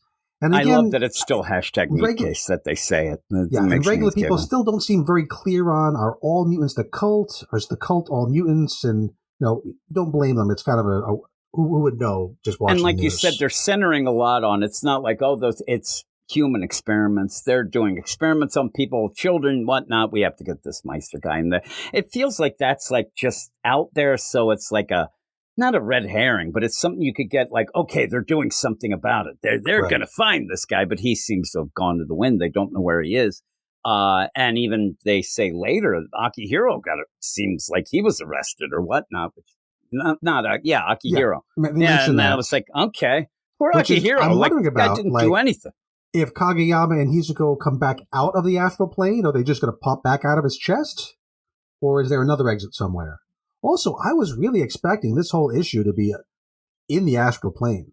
Yeah, I actually thought that they were all going to go in. That's what the solicit seems to be saying, too. I thought we were just going to have an issue of, Kageyama, Hizuko, Tsubasa, they are the astral plane. But maybe that's next issue, because we don't get any of it this issue. No, and what you have then is the kids decide, hey, where did Tsubasa die? Because you said that what Hizuko said at the end was, I'm going to go take care and try to find Tsubasa and make this right. So they figure, okay, maybe she went to where he died, and they're going to try to go off to that. And they are like, okay, we'll go there. But then all of a sudden you have a mysterious person in the shadows. And I'm like, okay, I think I know who it is, but it ended up being the, what's her name? The streamer deal. And I actually thought it was the girlfriend that we thought was more, that we thought was more like Rogue. That's who I thought it was. They kind of have a series of people coming out of the shadows. Yeah, I thought it was Futaba right away and whatnot, but it ends up being this Chimame. I love the one point. It's like, can we trust a streamer? That was pretty funny. Never but trust it is a YouTuber. Out of the shadows. Whereas I'm like, oh, here we go. But they end up again. This whole thing with the My Ex, it isn't over. They're building it, so you are building to a bunch of things, but you go from there because we do see. At one point, did you think that Meister was actually like? I thought it was going to pull out. And he was at like a local Radio Shack because they have all those TVs and stuff like that. I'm like, is he just like hanging out at like a department store? I don't think we know quite where he is. So first the girls are hanging. Some of the girls are hanging out on like a park. Looks like a festival going on. There's lanterns floating down the river. I guess they're all summer festivals in Japan. I don't know which one this might be. There's a lot of festivals. So they're talking, and then Natsu first is a new one to come up. And we see, interestingly, that she's not wearing her eye patch. So the left eye that is usually covered is glowing red.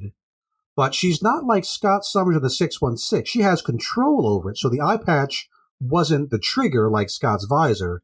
It was just she thought it looked weird, didn't want to stand out. So that's what I think it was. I think it was the idea of like I could look weird. That eye patch was just there to cover up. So this is now her being more accepting of her whole. No, she looks situation. Like David Bowie. She looks like so. But yeah, and I thought that was pretty cool. And it was cute when she's like, I don't know, do I look weird? And they're like, oh man, you look awesome. I was like, that's cool. She's asking a girl with bunny ears on, so exactly. And I'm telling you, she could show up with, whatever look, and hey, Maury, how about you? Look awesome. Like Maury's just so happy she's back.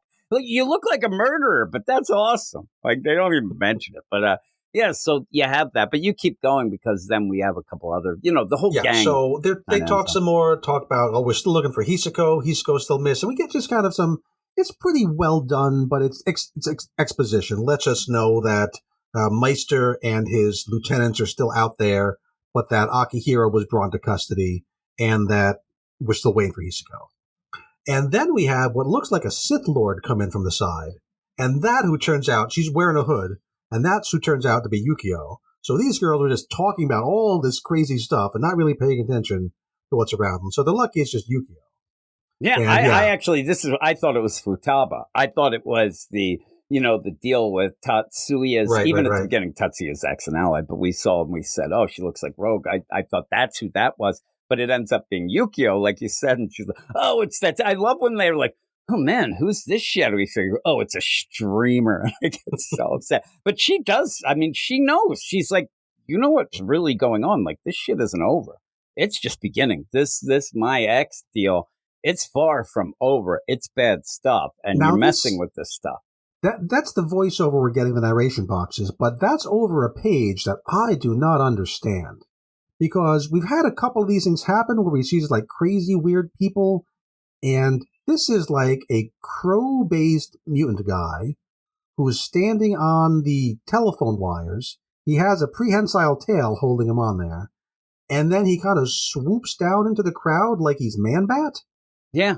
Maybe it's like their version of, could it be like Nightcrawler? Or it's a weird play the way it is. And even when he's like up on the deal, and when he's up, it does. Yeah. When he's up on the power they show his feet. His feet do look kind of like Nightcrawler's feet, so that's a good guess. Yeah, so but then he's like eating that bird thing that he has, but at first I thought it was another one of those crazy needle things like you had Meister had. He was like licking blood. I'm like, I don't know what's going on. And then he just kind of like, instead of, bamfing down, he just kind of like jumps down, but I don't know what really happened. Characters, we don't know where this is happening. No one remarks on it. It's just kind of some panels interspersed. Like, what?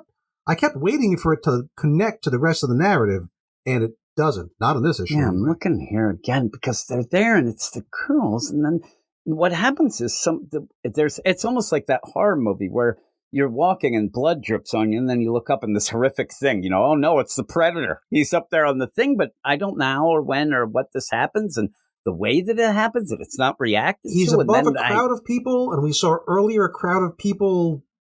Is it the same crowd of people? I don't know. That's the problem, is you can't tell that it's not the girls, because it kind of looks like they're just hanging, but I don't think it is. I think that it's... because these are just people walking by. Yeah, they're just walking by.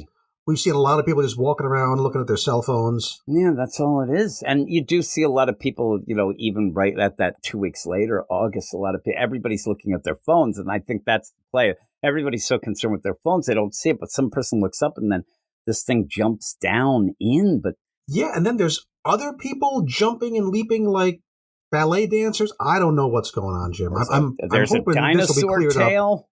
Yeah. Right? Is this just leading up to something we'll find more about out next issue, or is this just, hey, there's weird, creepy mutants out there, everybody?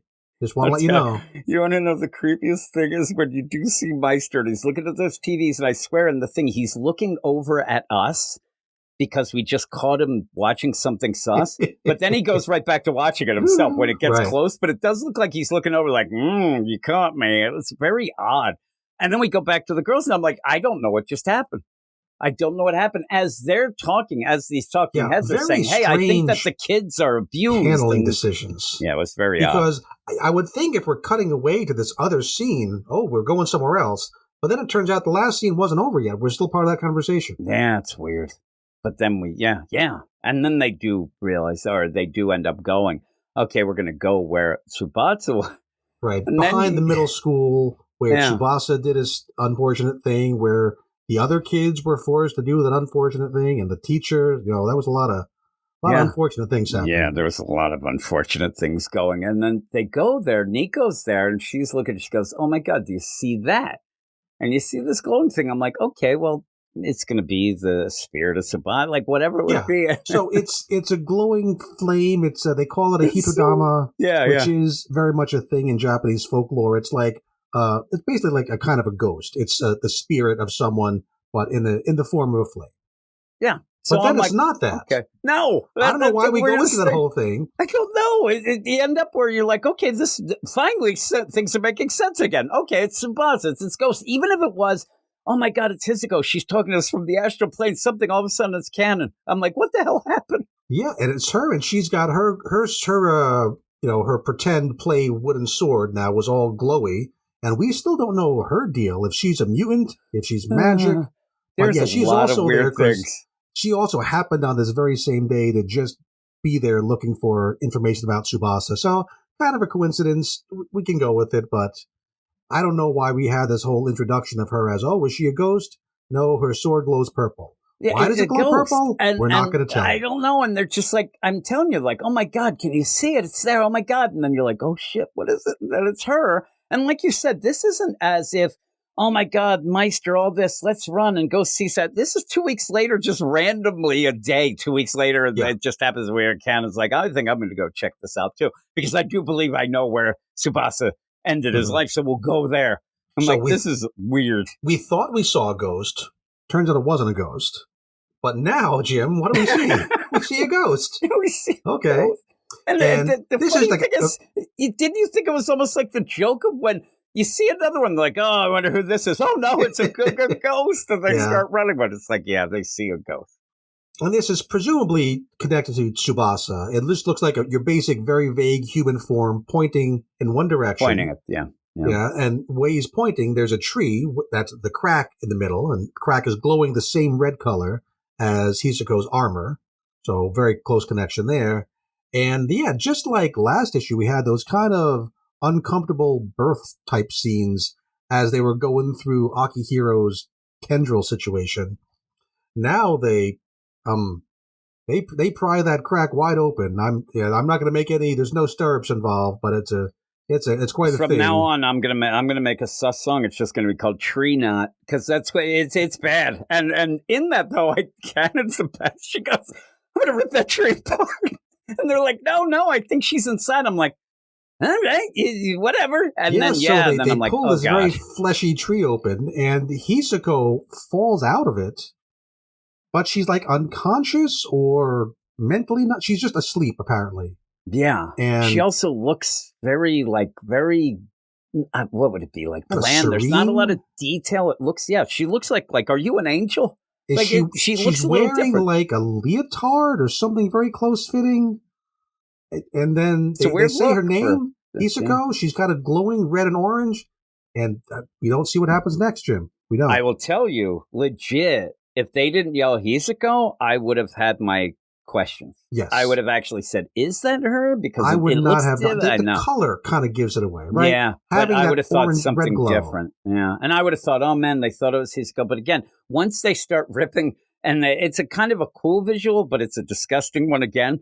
But when they do start separating that crack, it ends up where it does start looking like the tendrils of Akihiro, but part of the tree. So you get that play of like, there must be a lot of different ins and outs to the astral plane, and maybe this is what ties into Tsubasa. I was just taking that as this is Peach Momoko's art style, and that's why it looks similar. But I guess you got a good point. I'm just kind of thinking the idea of that, like they seem to really play up this idea of this is where Tsubasa, this is where it was, and maybe we'll find out. Like, I don't know. Like, could it possibly that he discovered the astral plane and ended up something with that, and that's how he ended up. He didn't do it himself. He was murdered by, Meister or Akihiro, something like that. Because the idea when she says, I have to go and make sure everything's okay, and then the ghost of Tsubasa seems like he's pointing, she's there, and then it's just weird. Everything. Yeah, so is she back from the astral plane? Know. Is it her body, but her mind is still there? Because it doesn't seem like she's really reacting. Her kind of unconscious a lot lately, right? So she looks like generally healthier and not like she's in a coma in a hospital. But I'm curious what's going to happen, because we have to know what's going on the astral plane. They're not going to just skip that part, I don't think. Yeah, that's a big deal. I don't know if it's a flashback or if her mind is still there. Because you figured this was going to be a big thing. And she did say, I mean, the idea, I'm going to go make it right with Tsubasa, and then went into the astral plane as if she knows he's there. And you would think that you're going to have to see that or something with it. You can't just have her spit out and like, hey, guys. Like, she doesn't seem like she's all there. So I think she's still mentally into the astral plane. They'll have to protect the body or something like that. But then we do have one last My Ex page. Yeah, with weird the Meister, tag what page. He's doing. Yeah, we're back wherever the Meister's hanging out, and he's got a vial of MYX, which I guess they're able to just mass produce it now, or at least enough to keep giving him stuff. And we got one scene or one panel where he says, "Hey, Noriko, now I'm going to put my trust in you. You're going to be kind of my perfect vessel." Just, we don't know what that exactly means. We get one picture of her looking kind of mean and angry. And then we see him inject another hit of MYX into his neck. He's hitting it. Yeah. And every time he gets a hit of that, he turns into a Muppet. His face goes completely bloodshot Muppet eyes and completely Muppet face. It's so great. And then you just basic ranting villain, my power, mine. And then the issue ends. Yeah. It's crazy. He's hitting it. He also have him say to Noriko, man, you suffered a lot of defeats. We're going to get you to do some, manipulating her as well. But yeah, when he hits it, he looks like a Muppet. 100%. It's pretty funny. But yeah, it's a crazy issue. A lot happens. I don't know all of what happened. I'm confused. I don't really understand it all, but a lot of it happened. I don't know. I think that with it, even the stuff that I don't understand, I'm like, well, things are happening. We had a lot of issues where not a lot was happening, or things were happening before. Definitely better than that lull where we're just going like poking this book with a stick saying do something. Yeah, exactly. So you end up where, again, when I was reading it, I thought, boy, either they're like, well, we're going to keep doing this. We got all these, 24, we better start doing things. Or it was just going to be like this anyway. But it does feel like things are starting to pick up a pace and you got to end something. So we'll have to see how it works out. But I thought it was pretty good. Still not perfect, but I still like it. I had a lot of people asked me about it, but I also have a couple of people who have dropped the book, but then actually have been reading it anyway. I don't know. They're like, I hate the book, but then they keep reading it and they keep, you and Jason are going to hate this issue. And I'm like, that was pretty good. I wasn't, again, I'm confused, but what would you give it? I mostly had a good time as we go through it. There's that confusing bit, that crow guy. He seems like he came out of another manga, right? He seems like he was Oshinoko or something. He looks like totally out of left field. So I'm wondering what's going on there. I'm glad that we have Hisako, out of her coma. I'm really curious what's up with her mind and what's going on with her in Kageyama. So many weird things going, hooray, this is great, and other places going, way, this is kind of weird and kind of not very, kind of pretty clunky. Where's it going to settle? Jim, I guess I'm going to call it a 7.3. How about that? I was guessing your thing. I put it in our chat here. I'm giving it a 7. I'm very close to you, but it's about a 7. I could go, if it wasn't. We've had some 7s that were boring 7s where this is good. The whole way through was like a 7. I was just going to say, I could give it a 7.5 because a lot of things happen, but then, like you said, once you start thinking about it, you're like, well, I don't understand half of them, but I think it's one where you got some pages that are like 8.5, 9, and other pages that are like, I don't know, is this a 5? Well, what's going on? That's how I'll say. I'll go 7.5 to be more 7.5, positive than you. But I'll also say why I'm doing that is, we haven't had a lot of times. You're right. Some of these pages are 9s, others are 5.56s, but we haven't had issues where we had 9s. So I'll say that I ended up at the end. I was like, this is pretty cool. Natsu back. That's fantastic. We kind of know something about what's going on with Mori. Been wondering that for a year. Yeah. Plus. Yeah. So we found that those are big. Some things are really happening. So that's good. Yeah, so 7.5, you're 7.3. So we are, if it turns out positive. Crowboy makes sense, and I go, oh, I see what's going on there. Retroactively, I'll be saying, okay, I can see what you're doing. Because that was one of the things. That page just made no sense. It just was out of left field. But there you go, out of left field it is. Gray would not know what that means. I end up getting so amazed a lot of times, and I don't know why, because I know that the guy is from England and then moved to Japan. He would not know it, but he's in Japan. You would think he's learned some baseball, but he has not. He doesn't know anything about it. He knows that they love it. No ranch dressing, for sure. No ranch dressing or ranch Doritos. I was going to ask, do they have cool ranch Doritos out there? No? I asked him, and he said no. Okay. I'm like, geez, I got to send you some. He needs a care package. I get some crazy Japanese Doritos sometimes when I go to the Asian market here. And they're usually like chicken flavored or squid. Yeah. They're like prawn, octopus. He ended up having some crisps the other day that were like those prawn crisps. Because I told him at one point, those are awful. I hate those. I remember getting those when I was in England. I just didn't like them. I probably like them more now, but I was a kid. So that prawn is not really a little kid's kind of taste. I was like, these are disgusting. But yeah, he even said, I think he was talking the other day, that it's hard to find barbecue chips or anything barbecue that they don't have either. I'm like, not even, again, they're kind of against the Koreans, so I guess Korean barbecue would be out. I don't know. They have there's some cultural there's some cultural problems there, but the idea of barbecue has been complicated in that part of the world. Exactly. So, and then the Russians get involved. There's a lot of stuff going on over there. But with all of that, we're going to go off to Gray, because me and Gray are going to be talking a couple books. There's a lot of books this week, and there's a lot of big books, and we seem to kind of avoid some of them. Like One World Under Doom, we kind of avoided that. Nobody wanted to talk about it. I almost actually asked you if you were going to want to talk about it, but I knew that once this issue, when I heard that a lot happened, I figured we would go pretty long, which we did. So there you go. But did you happen to read One World Under Doom? I have not seen that yet. And folks, if you haven't been tuning in to the Weird Dose of X, we talked a lot about the event there, because Ruben and I were going to do that Gods tie-in, because it has kind of a Hickman connection, and we like the original Gods. So we talked up the whole event. That's why I was going to ask you. Check it out. This issue was a debate that didn't seem to make much sense, but you'll have to check it out. But we're going to go off to me and Gray talking a couple other books right about now. And lo and behold, I am here with Gray. What up, Gray? I tell you what, I'm Genki, but I don't know about you, Jim. Are you Genki? I'm not, but I am a little better after that debacle of those first 2 books. I don't know who's left. Like the lead-in that you have in television, like you always want that good lead-in, like Seinfeld, great lead-in, right? Oh, if yeah. you follow that. You don't want to follow that crap show that we just got done, me yelling and screaming, but You? because I'm here Really? with you. Yeah, I'm here with you. The mood is lightened because me and you are talking about two books. One that I don't know why it came out this week, but I do get it. But it's Moon Knight, Fist of Khonshu that we talked about 2 weeks ago. 2 weeks, yeah, that's it. And this ends up having a guest artist because the last issue came out 2 weeks ago, and it is an anniversary, but in that weird way of time, not issue. So you have Legacy 251. You could have maybe had a delay and had issue 250 as also the 50th anniversary and maybe get a bunch of guys in oversized whatnot, but you even have a backup artist in this, which was odd. And it's just an odd issue, but it's not bad.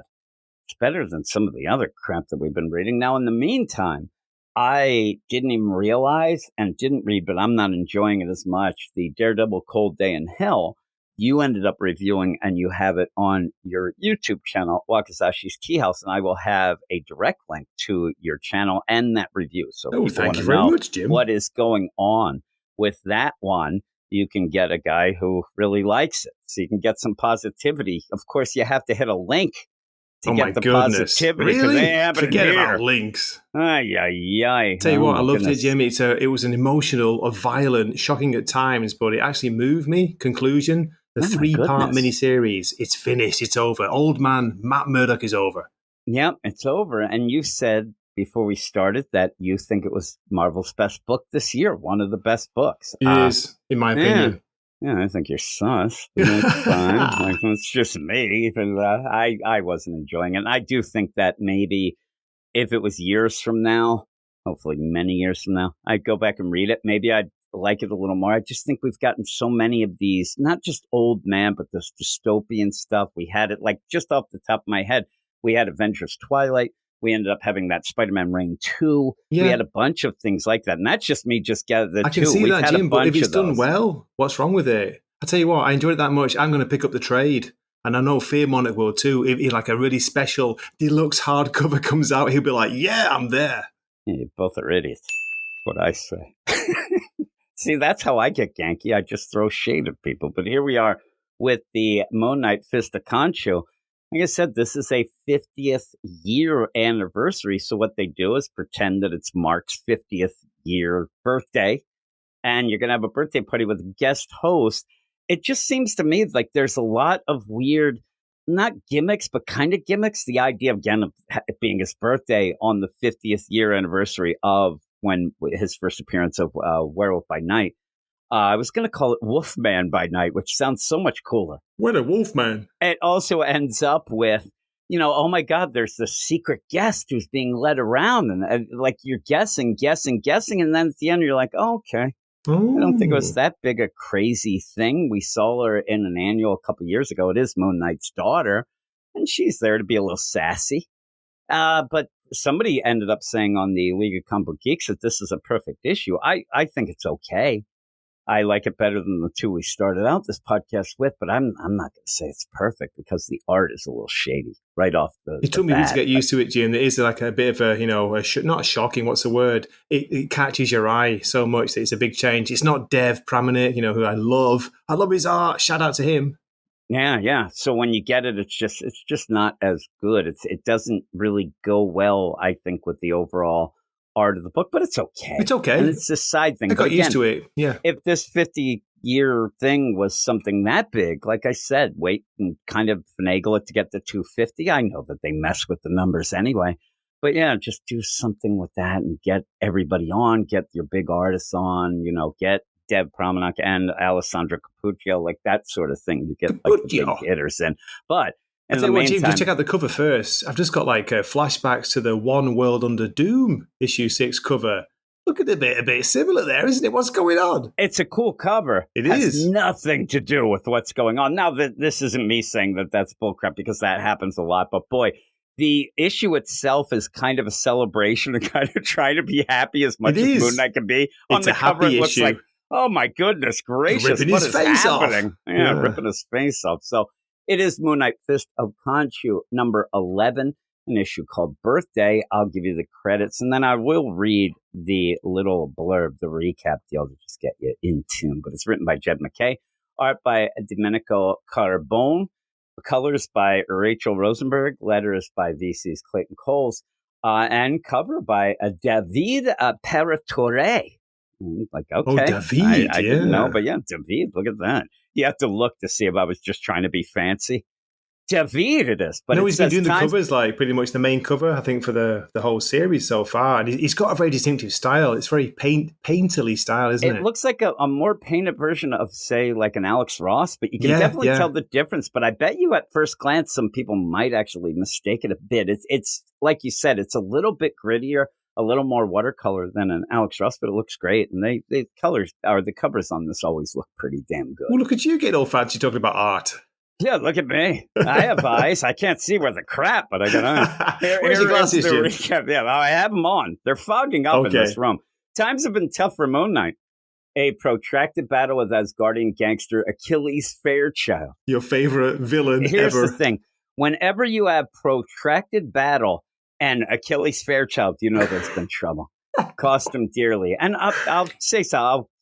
At the end, remind me, I have a thing that I want to say about the series in general that I think that this and that League of Comic Book Geeks review proves, including the death of the House of Shadows, the Sentient building where Moon Knight had established his midnight mission, leaving him and his allies on the run. In a daring move, Moon Knight managed to unseat Fairchild. A daring move. A daring move it was. Finally giving his team a chance to regroup and perhaps even celebrate. Celebrate? Really? Here's the things about this. First off, it felt weird with the Midnight Mission and all that. I know it's the Midnight Mission, but the Sentient deal, House of Shadows, I don't know. I've read the issues. I guess I might be in the minority, but I never felt any connection to the House of Shadows / the Midnight Mission. It's a building. It's sentient. What would happen is anytime that somebody would try to break in or something, it would do stuff. And then you're like, oh, yeah, I forgot it was sentient. Like that was just me. And maybe people were like, oh, man, but it felt like this was a weird play of like at an end of a run where you reset things, even though this whole House of Shadows stuff is a Jed MacKay thing. But it just felt weird where sometimes in this book, there's stakes that you didn't realize were stakes for you. And the idea of having an issue where, oh, my God, we're bringing back the Midnight Mission, the House of Shadows. I've never even heard somebody say that actually out loud. You just end up saying the Midnight Mission. Yeah, it was same okay. Here. That's not something I'm going to cheer for. I'm the same as you, Jim. I never got the connection to it. It's it feels almost like a kind of maybe a tip of the hat to Grant Morrison's Doom Patrol and Danny the Street, that kind of thing. The something like Street. That. Yeah. And again, if you are reading DC, this isn't quite Alfred coming back. No. You know what I mean? But here is where I will tell everybody where I think that, I like to toot my own horn at times, but I think that I'm completely right in this book. And Jed MacKay, he's better at writing his quirky team than ever. We just said protracted battle with gangster Achilles Fairchild. Like anybody who says Achilles Fairchild was a great villain needs to read more comics or get their head checked because he wasn't big. It was ridiculous. And all of this Ponzi scheme, vampires, all these things. The only villain that I think was worth anything was Zodiac. That wasn't a villain he created. And yet, lo and behold, he has to go back to him. That's what we had at the end of last issue. So again, where I say I'm right, which I think a lot of people said as well. I was just kind of joking. He's great at his character work. He's great at the thing. And it shows in an issue that is almost a throwaway issue. You have people who are saying this is the best issue that they have read of his runs, of Jed MacKay. The guy said it, he could be right, wrong, or whatever. But the idea where there's no villain here, there's nobody going on. It is just going back and forth. And again, if you want to say that there's something not as great about that, we had the same kind of thing. This feels a lot like when we had issue after issue of, we're having Reese on therapy. Oh, we're going to have Soldier on therapy. They're there to talk. Hey, man, that Moon Knight, he did this for me. And Moon Knight's great. Mark's this. It's almost the same kind of thing. But people are going to like this because Jed MacKay is good at having interactions and good at character work, especially with characters that have no right to be that popular. Soldier's a dud. Nobody likes Soldier, but Reese, I like Reese. people try to throw shade at Reese, but I like her. 8-Ball, this is the best 8-Ball. He's my favorite character in this. He is. And this is I do think that this is the best 8-Ball, and it's a shame that you don't have more of a, 8-Ball in the corner pocket, some crazy catchphrase, because 8-Ball in this book is by far better, way better than Kite Man ever was in the Batman run by Tom King, but that became kind of a cultural thing, right? This 8-Ball is great, but I don't think that many people, you can tell me that the book's great, you can tell me whatever, I don't think it's selling that great, especially because once you start redoing things, new number one, same creative team, you water shit down. And people just lose track. It's a jumping off point for the most point. My idea, not a jumping on point. But the people who have stuck with this book swear by it, and it's good. But when me and you talk to a fair enough amount of people, Marvel is struggling.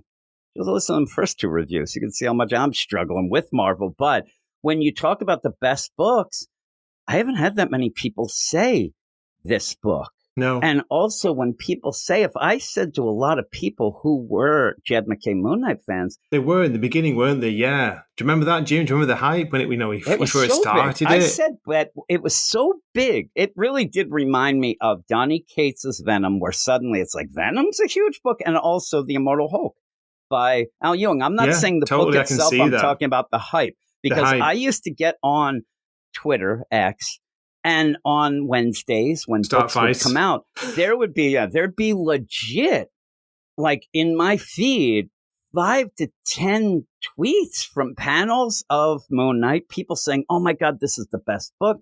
And I think that what happens a lot of times too, it's just human nature, I guess. But when something's good, but it's kind of that underground type thing, people aren't realizing it's good. People get so into it.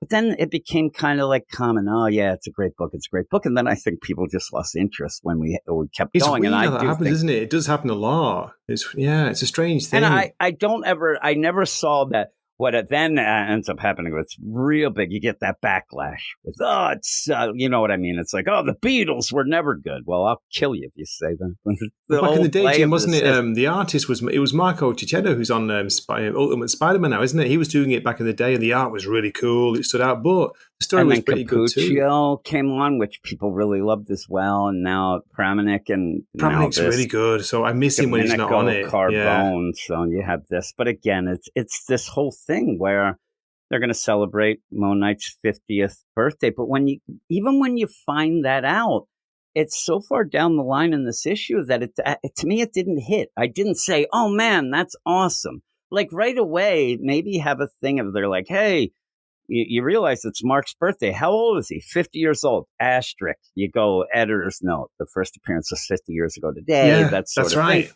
But you kind of lose it. They leave that until the letters column, don't they, to shout that out? You bury the lead in this whole thing because they're there. But also, it's the idea, hey, we're grand reopening of the Midnight Mission, says the RIP. And you end up where it's Soldier and Reese, and there's somebody who's come, and they're acting like, "Oh my God, you're here? That'd be awesome." So yes, you're sitting there thinking to yourself, I wonder who it could be, right? Well, here's the thing, and I'm not ashamed to say, I haven't read a ton of Moon Knight. I've read this run. I had no idea. I didn't even have a guess. If this would be like all of a sudden it's, oh my God, it's Batman, Spider-Man, whatever.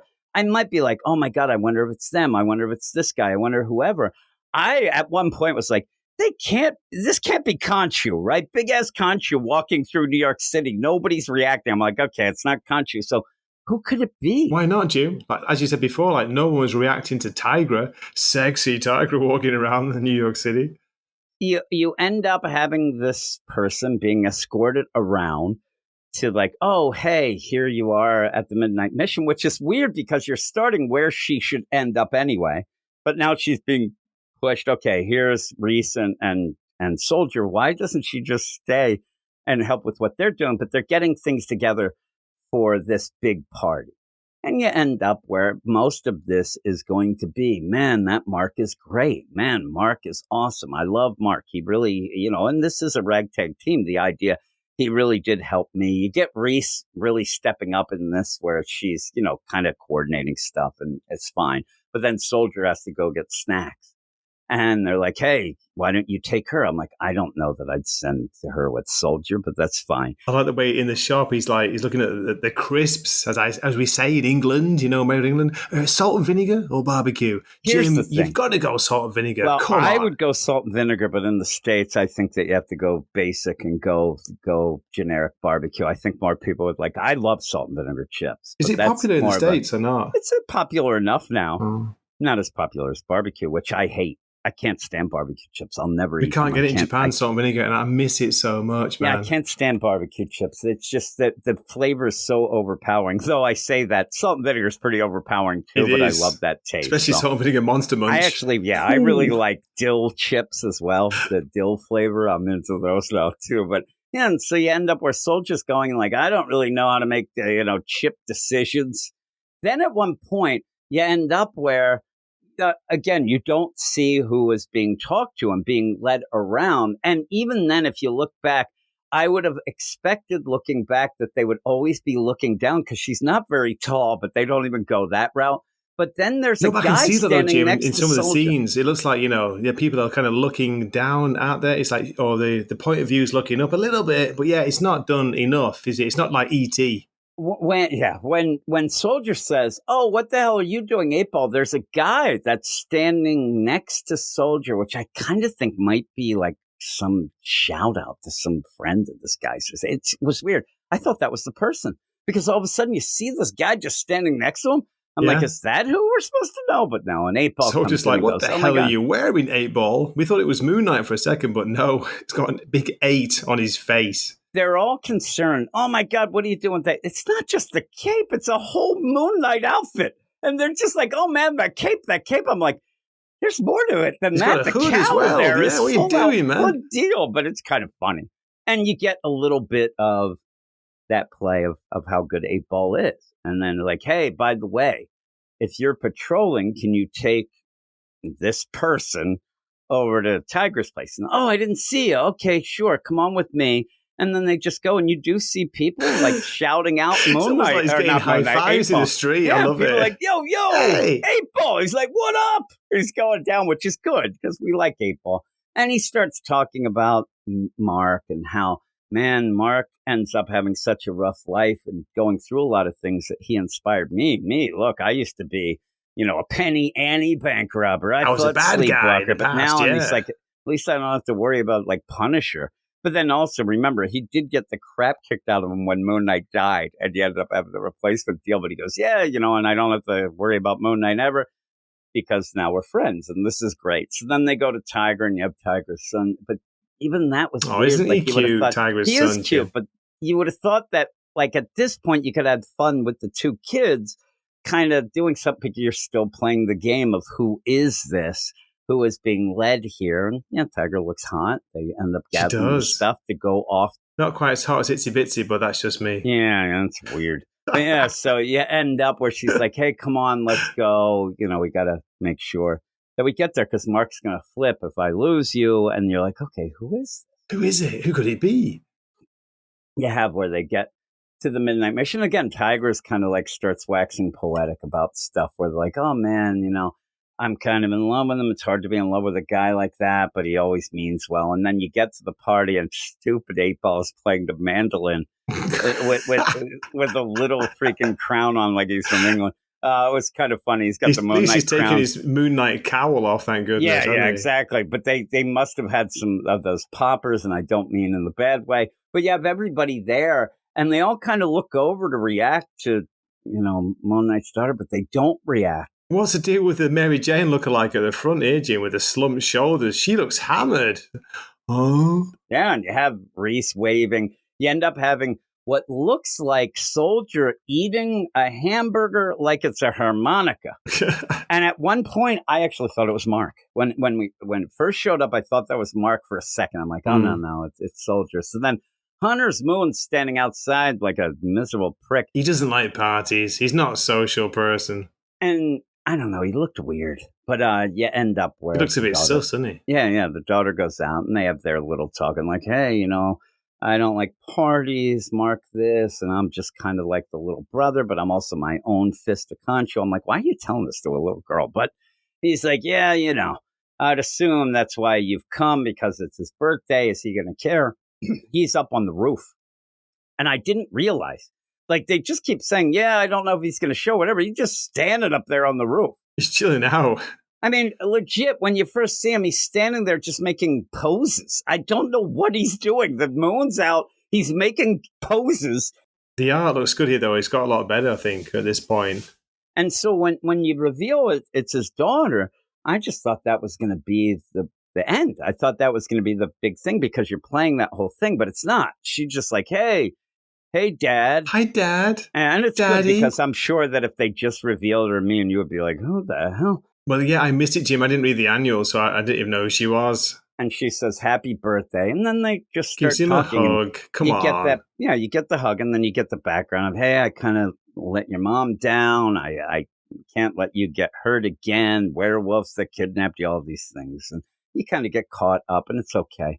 And she says, come on, we have to go downstairs. It's the party. And he goes, no, I just want to hang out with you for a minute, which is nice. It's my party, and I'll cry if I want to, baby. Yeah, exactly. So they start, hey, I ran around with Reese, Soldier, 8-Ball, and Tiger. It was fun. 8-Ball's wearing a cape now. And I'm sitting there like, what? She's like, by the way, this is how she's doing it. I was like, what is that? BTW. I'm like, spelling it out. I was lost, Jim. I'm a boomer, so I was like, what? So then she's like, 8-Ball. Is that how the kids down the rec are talking these days? Yeah, exactly. I guess it's just like, he was lit, but you end up where, and then you have Moon Knight go, man, that's Cap. Those are both like outdated, I guess, but ends up like, hey, everybody's accessorizing. Hey, what's going on? I'm like, I don't know that I love the characterization of his daughter. She's like, at one point she seems really young, then she seems older, then she's sassy, but it's okay. It's just for he's like this is Gunnar, the hoarding blade. Yeah, remember Gunnar, Jim? Yeah, Gunnar. We ended up where Achilles Fairchild saw that and crapped his pants and ran away, then disappeared. Remember, but he's like, hey, I have this. It's a soul taker. It actually is the thing that killed the house. So the soul's in there. I could get back our midnight mission, and then he just stabs the building. And then everything kind of gets all, starry-eyed here, and they end up bringing back the Midnight Mission. Comes back. That deal. Yeah, it comes back. But again, I'm like, all right. Like, I get shout-outs to the past, don't we, Jim, too? Like, he's talking, you see here, Mark's saying, I've lost so many, people like Frenchie, Crawley, Gina, Ricky, and Ray. Remember them? I don't. I said, first off, I think half of them are from New Edition. I'm sitting there reading. I'm like, what about, Johnny Cakes and Cuts and Knees? Like, as they're going down there, I'm like, I don't. It would be like you just showed up at a funeral for somebody you don't know. I had no idea. Warren Talk, Jamie Vasquez. Come on, Jim. I should edit in that New Edition song where they end up saying all the names. That's all it reminded me of.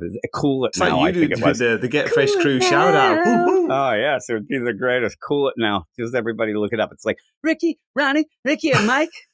I like the girl. Who cares who you like? That's all it is. We need to have that. But by the end, he's like, and now let's go partay. And then you go down, and then 8-Ball goes, hey, nobody cares about my cape. Like, okay, 8-Ball. That's where it ends. I love you. It's a bit of a weird ending, isn't it? It's kind of like it just, and then at the end, it's like, happy birthday, dear Mark. Happy birthday to you. I'm like, oh, shit. It was the 50th thing from Werewolf by Night number 32. They show the cover, 1975, August. 75. Wow. Yeah, that's a crazy issue. I think I've got a digital copy of that somewhere, Jim, in my library. Yeah. But yeah, maybe they should have, said that a little bit. Should have done something a bit more. And then it says, be sure to check your comic book rack for the latest issue, Moon Knight Fist of Khonshu, number 10, Legacy 250. I'm like, you could have combined them. Oh, my goodness gracious. Just delay it a bit or whatever. But you do have a couple letters and things like that. And then it says next issue is September 3rd. Got a couple weeks between this time. But yeah, this one, we had 2 weeks, 1 week between they come out with this. And it just felt, in my mind, it felt like, oh, God, we didn't realize this. Let's throw something out. We can't really do anything much, but we'll bring back the Midnight Mission. We'll bring, the daughter in. So it's what it is. But what would you give it? I enjoyed it, even though it's kind of light and, easygoing, lots of character moments. The art, once I got used to it, it was okay. You know, it's not as good as Dev, but there we go. I'm going to go, let's see, 7.5 out of 10. 7.5. I'm a 7.5 as well. It's fine. It's what it is. It's cool enough, and I think people will get a kick out of it. But if you did say, oh man, I don't want another, you don't really have to get it. You don't really have to read it. It doesn't really do much. Just the Midnight Missions back. That's it. And a bunch of characters say how great Mark is and that he doesn't like parties. He doesn't like to partay. Him and Hunter's Moon. No way. It was weird too when the daughter's like, and then I talked to, and it's like such a long line. I talked to Uncle Hunter's Moon. Yeah, I'm like, okay. Uncle Hunter's Moon. But we'll go to the next and last book for this week. There were a bunch of big books, but we decided to do Red Hook. There were quite a lot out this week, aren't they, from Marvel? Surprise, surprise. So if you want to hear again, if you want to hear Ray waxing poetic about that, I was going to call it 3 Days in Hell. Daredevil, Cold Day in Hell. The finale, the link Jim. will be, but it's Wakazashi's Tea House on the YouTube. Now, in the meantime, One World Under Doom came out. That should be the biggest book. It never was, never will be, and I'm pretty much done with that. I just don't. I started reading it, got bored immediately. I don't even care. It's one of those things. We end up reviewing stuff, and you want to get the hot ticket. You want to end up reviewing stuff and whatever. That is no hot ticket. And there's so many tie-ins that nobody's reading. It's just bull crap. But this is a tie-in that we like. So you can take this as our One World Under Doom talk. It's Red Hulk number 7. Lab Rat, written by Ben Percy, Jethro Morales on art, colors by Brian Valencia, VC's Corey Petit on letters. And it has been one of our favorite, if not our favorite, One World Under Doom tie-in because it barely ties in. Well, that's it. I've not been reading them all, Jim, like you, I'm sure. I don't know, maybe you're reading them all. But for me, this has been the most entertaining book. A comics are to be entertaining. Just asking. Yeah, imagine that. And in this, there is Doom that's kind of in the background because he's captured all these characters. But it's little One World Under Doom. And if you're not reading One World Under Doom, you could still read this as just there's no time funny at all prison escape. Now it's like The Fugitive, but now it's also some body horror again. So Terminator, Werewolf by Night, even at times. Yeah. So you start out and you're in Virginia, Project Alpha. And I actually forgot what happened last issue, but you do end up where there's Ross, fighting cybernetic Wolfman.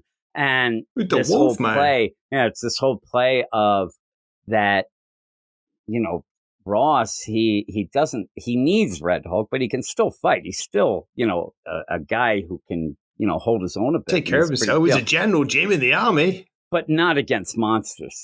He needs the monster to fight the monster. Especially cybernetic werewolves. That's cheating, isn't it? Nah, really. I mean, it's a cybernetic wolfman coming in. He comes in and just beats the crap. And I swear to God, it's just like, hey, we need you down at the lab. And he's like, screw you. And then they just have this fight. And then he gets drugged down because he gets knocked out. He shanks the wolfman as well at one point. Look at that. Oh, yeah. He sticks him with something. He shags him, he does. Oh, my goodness. Shank, not shag. Yeah, shank. I thought you said shag. No. I was like, I wanted to reread it. It's getting Austin sexy. Powers, Jim. Yeah, so you end up where you see he has, the collars on, so he is not able to turn into Red Hulk. But then later, you end up where you get Riker, who is experimenting on him. And this is kind of the whole story here. Yeah, we will get Deathlock and Machine Man, but in the meantime, you have Riker, but there's not that much to it. It's basically he's on a table and he's being like pumped to be like, okay, your leg now's Red Hulk. When he's the big headed deal, like almost looks like a MODOK. That made me laugh. That one is cool. I hope to God that somehow that's how he gets away and he's running around with that stupid big head. That would be great. Would be the best, right? Come on, He do looks it. like, and I need MODOK to just and have them point at each other like the Spider-Man meme. That'd be hilarious. MODOK's like, hey, this is my deal. It'd be great. Because, he ends up where, okay, we're going to see if we can do this. And as that's going on, you do have Ross figure out, oh, my God, I know what you're doing. You want to be able to graft me onto other people. But do you want to have a guy who's running around with a Hulk arm? I have some uses for that, but then it's not going to be battle uses, right? That's a guy who does steroids and is a habitual something or other. But you end up where he's just doing these things, also talking about the idea of, hey, I raised him rank. And he's like, yeah, because you're dealing with the Doom. And he's like, yeah, well, Doom's pretty big now.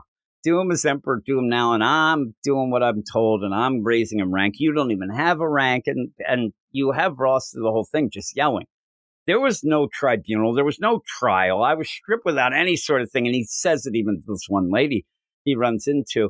But in the meantime, you know Riker's bad. You know that Doom is behind this, so it's fine. And I thought it was pretty cool. Just seeing big-headed Red Hulk was hilarious. I thought that was great. Come on, but Jim, also, what about the B plot? I love this B plot with Machine Man, Deathlock. They're being chased by the police. Machine Man and Deathlock are just like 8-Ball in Moon Knight. It's the fun part of it because, yeah, they're being chased by the police.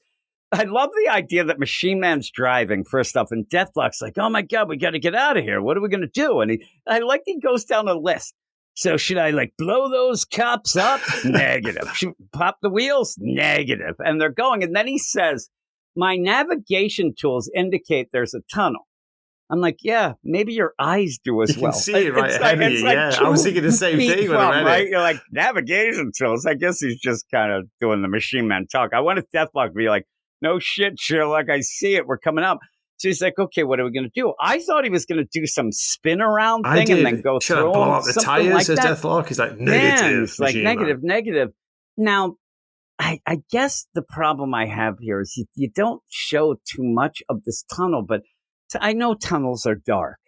But not dark enough that these cops are right behind. I should drive through a Japanese tunnel, Jim. Oh my God, they're terrifying. I think they would see them jump out of the car upwards, though. You would see something go up. It's a convertible, and they're jumping up to the roof. Nah, it's fine. Too dark. I'm telling you. There's a lot of cops, and they all have their it's lights a comic on. book, Jim. It's not real life. So it just was weird because I didn't think that the idea of jumping to the roof was that crazy a plan. It didn't even like a long tunnel, did it? It seemed like a very short tunnel. So yeah, they would have seen them. So the police think, okay, and Machine Man explains, well, we faked our death here. They're not going to know what's going on. They look over and like, they jumped out of the car. Closed. The car kept driving. It flew off like through the what do you call it? The railing and like off the edge of the cliff. Boom! It blew up. It would be funny though if you had it right before that. You don't know that this was the plan, and you have Deathlock say, "Okay, here we go," and they clasp hands. Like, what's it called? Thelma and Louise. Thelma and Louise. Because that's what it looks like. It even looks kind of like their car. So he's like, we're going to do it. But they jump up to the roof. And then that's the thing. But again, one guy maybe, but he's there, Machine Man, but also Deathlock hanging off him. I'm just thinking that somebody would notice this, but it's fine. It's comics, like you said. Also, they go out of the tunnel a little too quickly because I do think, too, that these cops are going to turn right around. They're not just going to stare at this explosion. They're going to turn around and go back, but they're just walking on the street. That's the fun part. But then you go back to Ross, who's having problems, and the Sergeant Bowden comes in, this lady, and she's like, hey, you're stripped of your rank. And he keeps going through the deal. Well, there was no trial. This is sus. This is bad. You're a soldier. Why are you going with Doom? And she's like, I don't know what you're talking about, Doom. I just follow my orders, which is what you do when you're in the military. But he says, when Riker gets busy, this is such a weird thing. It's like when Riker's busy, sneak into his office, find this hidden room of his, and I bet you there's a way to contact Doom. And I'm like, that just seemed really weird, like a convoluted way to just see that. Like instead of that's the word. Go into his place and maybe you'll find some files or something. But she goes in just looking for this magic room. And it's like, I don't believe you, but whatever. And that's what happens. He ends up getting occupied. And she goes in. And at the end, the big thing is she finds this, mirror on the wall. It looks like a weird portal, doesn't it, Jim? Yeah. Portal. And Jim's like, who the hell are you? I'm like, why are you just sitting there waiting for Riker to report at this mirror? But you have that. While that's going on, Riker's still doing things. But then we go back to Machine Man and Deathlock, and now they're doing fugitive stuff where they're jumping off of jumping down waterfalls. It made me laugh. But they end up going to... Seriously? Where they're trying to find... Hey, we got to find out where Ross is. Well, it's going to have to do with Gamma, the place that's Gamma. Again, this is like this A plus B equals, H. I'm like, okay, I get it. But a lot of the things seem to be forced where he's like, well, you need to find a nuclear plant. Nuclear plants are near water. So we're going to jump in the water. We're going to swim in. And there'd be no way that they're guarding these pumps and these things, whatever. I'm like, okay, I get it. But it just had a lot of explaining. Even Deathlock's to do. like, seriously? He's not sure, is he? Didn't it? It felt Well, like a then he little too jumps. much explanation to just get to them jumping in the water and swimming in. He's like, goddamn Thunderbolt Ross, he owes me a goddamn beer. Yeah, he owes me a beer. And they jump into the water where they're going to swim into the power plant. There was mention before of the idea of like, you don't understand. You guys are making sharks. Like Ross was yelling at Riker. It's like, you're trying to make an army of shark men. You're doing this. You're trying to make an army of Red Hulks. What else will you do? And that's where you end up seeing Deathlock and Machine Man kind of go into this one, whatever, a pump, a it's pretty cool pipeline. scene, like a pipeline on the air. Yeah, they're swimming in there, Jim. And the hammerhead there. Now, you have this narration, and you had the narration throughout, but sometimes it was Riker, sometimes it was Ross. I'm like, I got is a bit Ross lost. saying that he needs soldiers and they'll get the things, or is Riker saying, hey, buddy, I need the soldiers, that's why we have the Sharkmen? I'm waiting, like next issue, are the Sharkmen going to high five Deathlock and Machine Man? Maybe. I don't know how much they're going to get chomped down on machine guys like they are, but we'll see. Here we get a really weird image, don't we, when we switch back to General Ross. He's got the big head. He's got a huge, big right leg as well, Jib. I don't mind the leg and the big head, but the big chest, I like the big head. The big head's great. But yeah, you have that big leg. He ain't getting nowhere. No, he's not running on those legs. No. I mean, it's like the lead singer of Weezer. I don't know if you know that, but he was born with one leg was bigger than the other, and he had to end up chopping a bit of it off. He had to have surgery. But yeah, you end up where this woman, like, and also when she busts in, like, I thought, like, she just rips this door apart because she's got her cybernetics. I'm like, somebody's going to see that later. Like, you're not being very stealthy. Holy shit, here. she does, doesn't she? I missed that. That door is ripped apart. You're not going to be able to repair this door. Like, why would you do that? But there it is. There's the portal / magic mirror on the wall. Who is the ugliest of them all? Like, it's Riker. Me. But then again, it's also me and you and Deathlock. Red Hulk, right? Yeah, Deathlock's pretty ugly too. But yeah, you get some cool things. Again, it's one of those books. It's a very quick read, but there's some fun things to go. And I think that the weird have players, aren't they? All these issues, I reckon, so far in Red Hulk, they've been very quick reads. We said that they're often. very quick.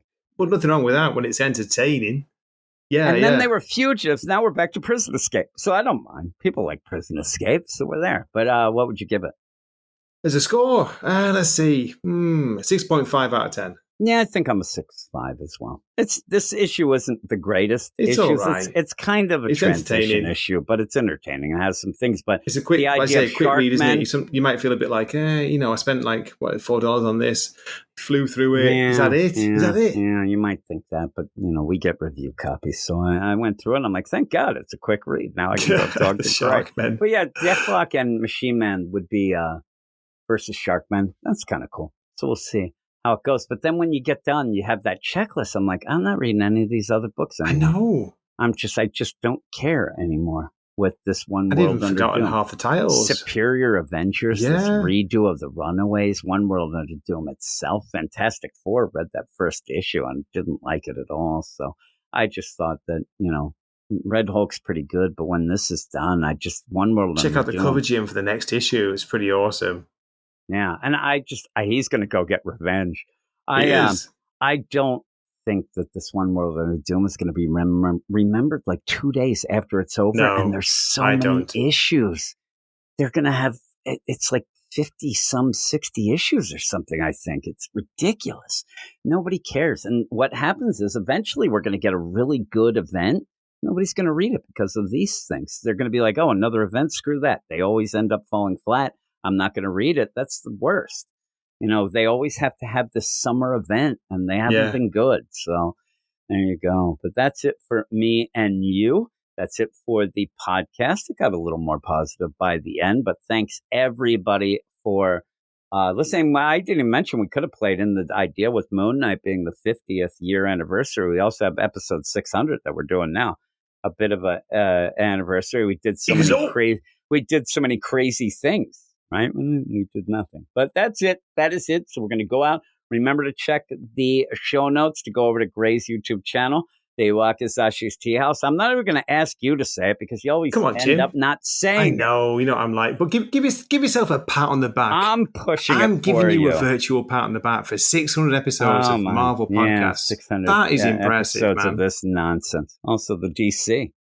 So there's 1,200 episodes under the belt, and there's many in between. You know, I think the last time I checked, it was like up to 15 billion episodes. Well, that's it. If you add in all the, everything else, all the extras, the Star Wars ones back in the day, everything, the manga podcast, there's at least 20 trillion. Yeah, 20 trillion of it is. I think Machine Man did that calculation. He did. With that, though, thanks, everybody. Thanks, Gray, for joining me. Thanks, Matt, earlier. And we will talk to you later.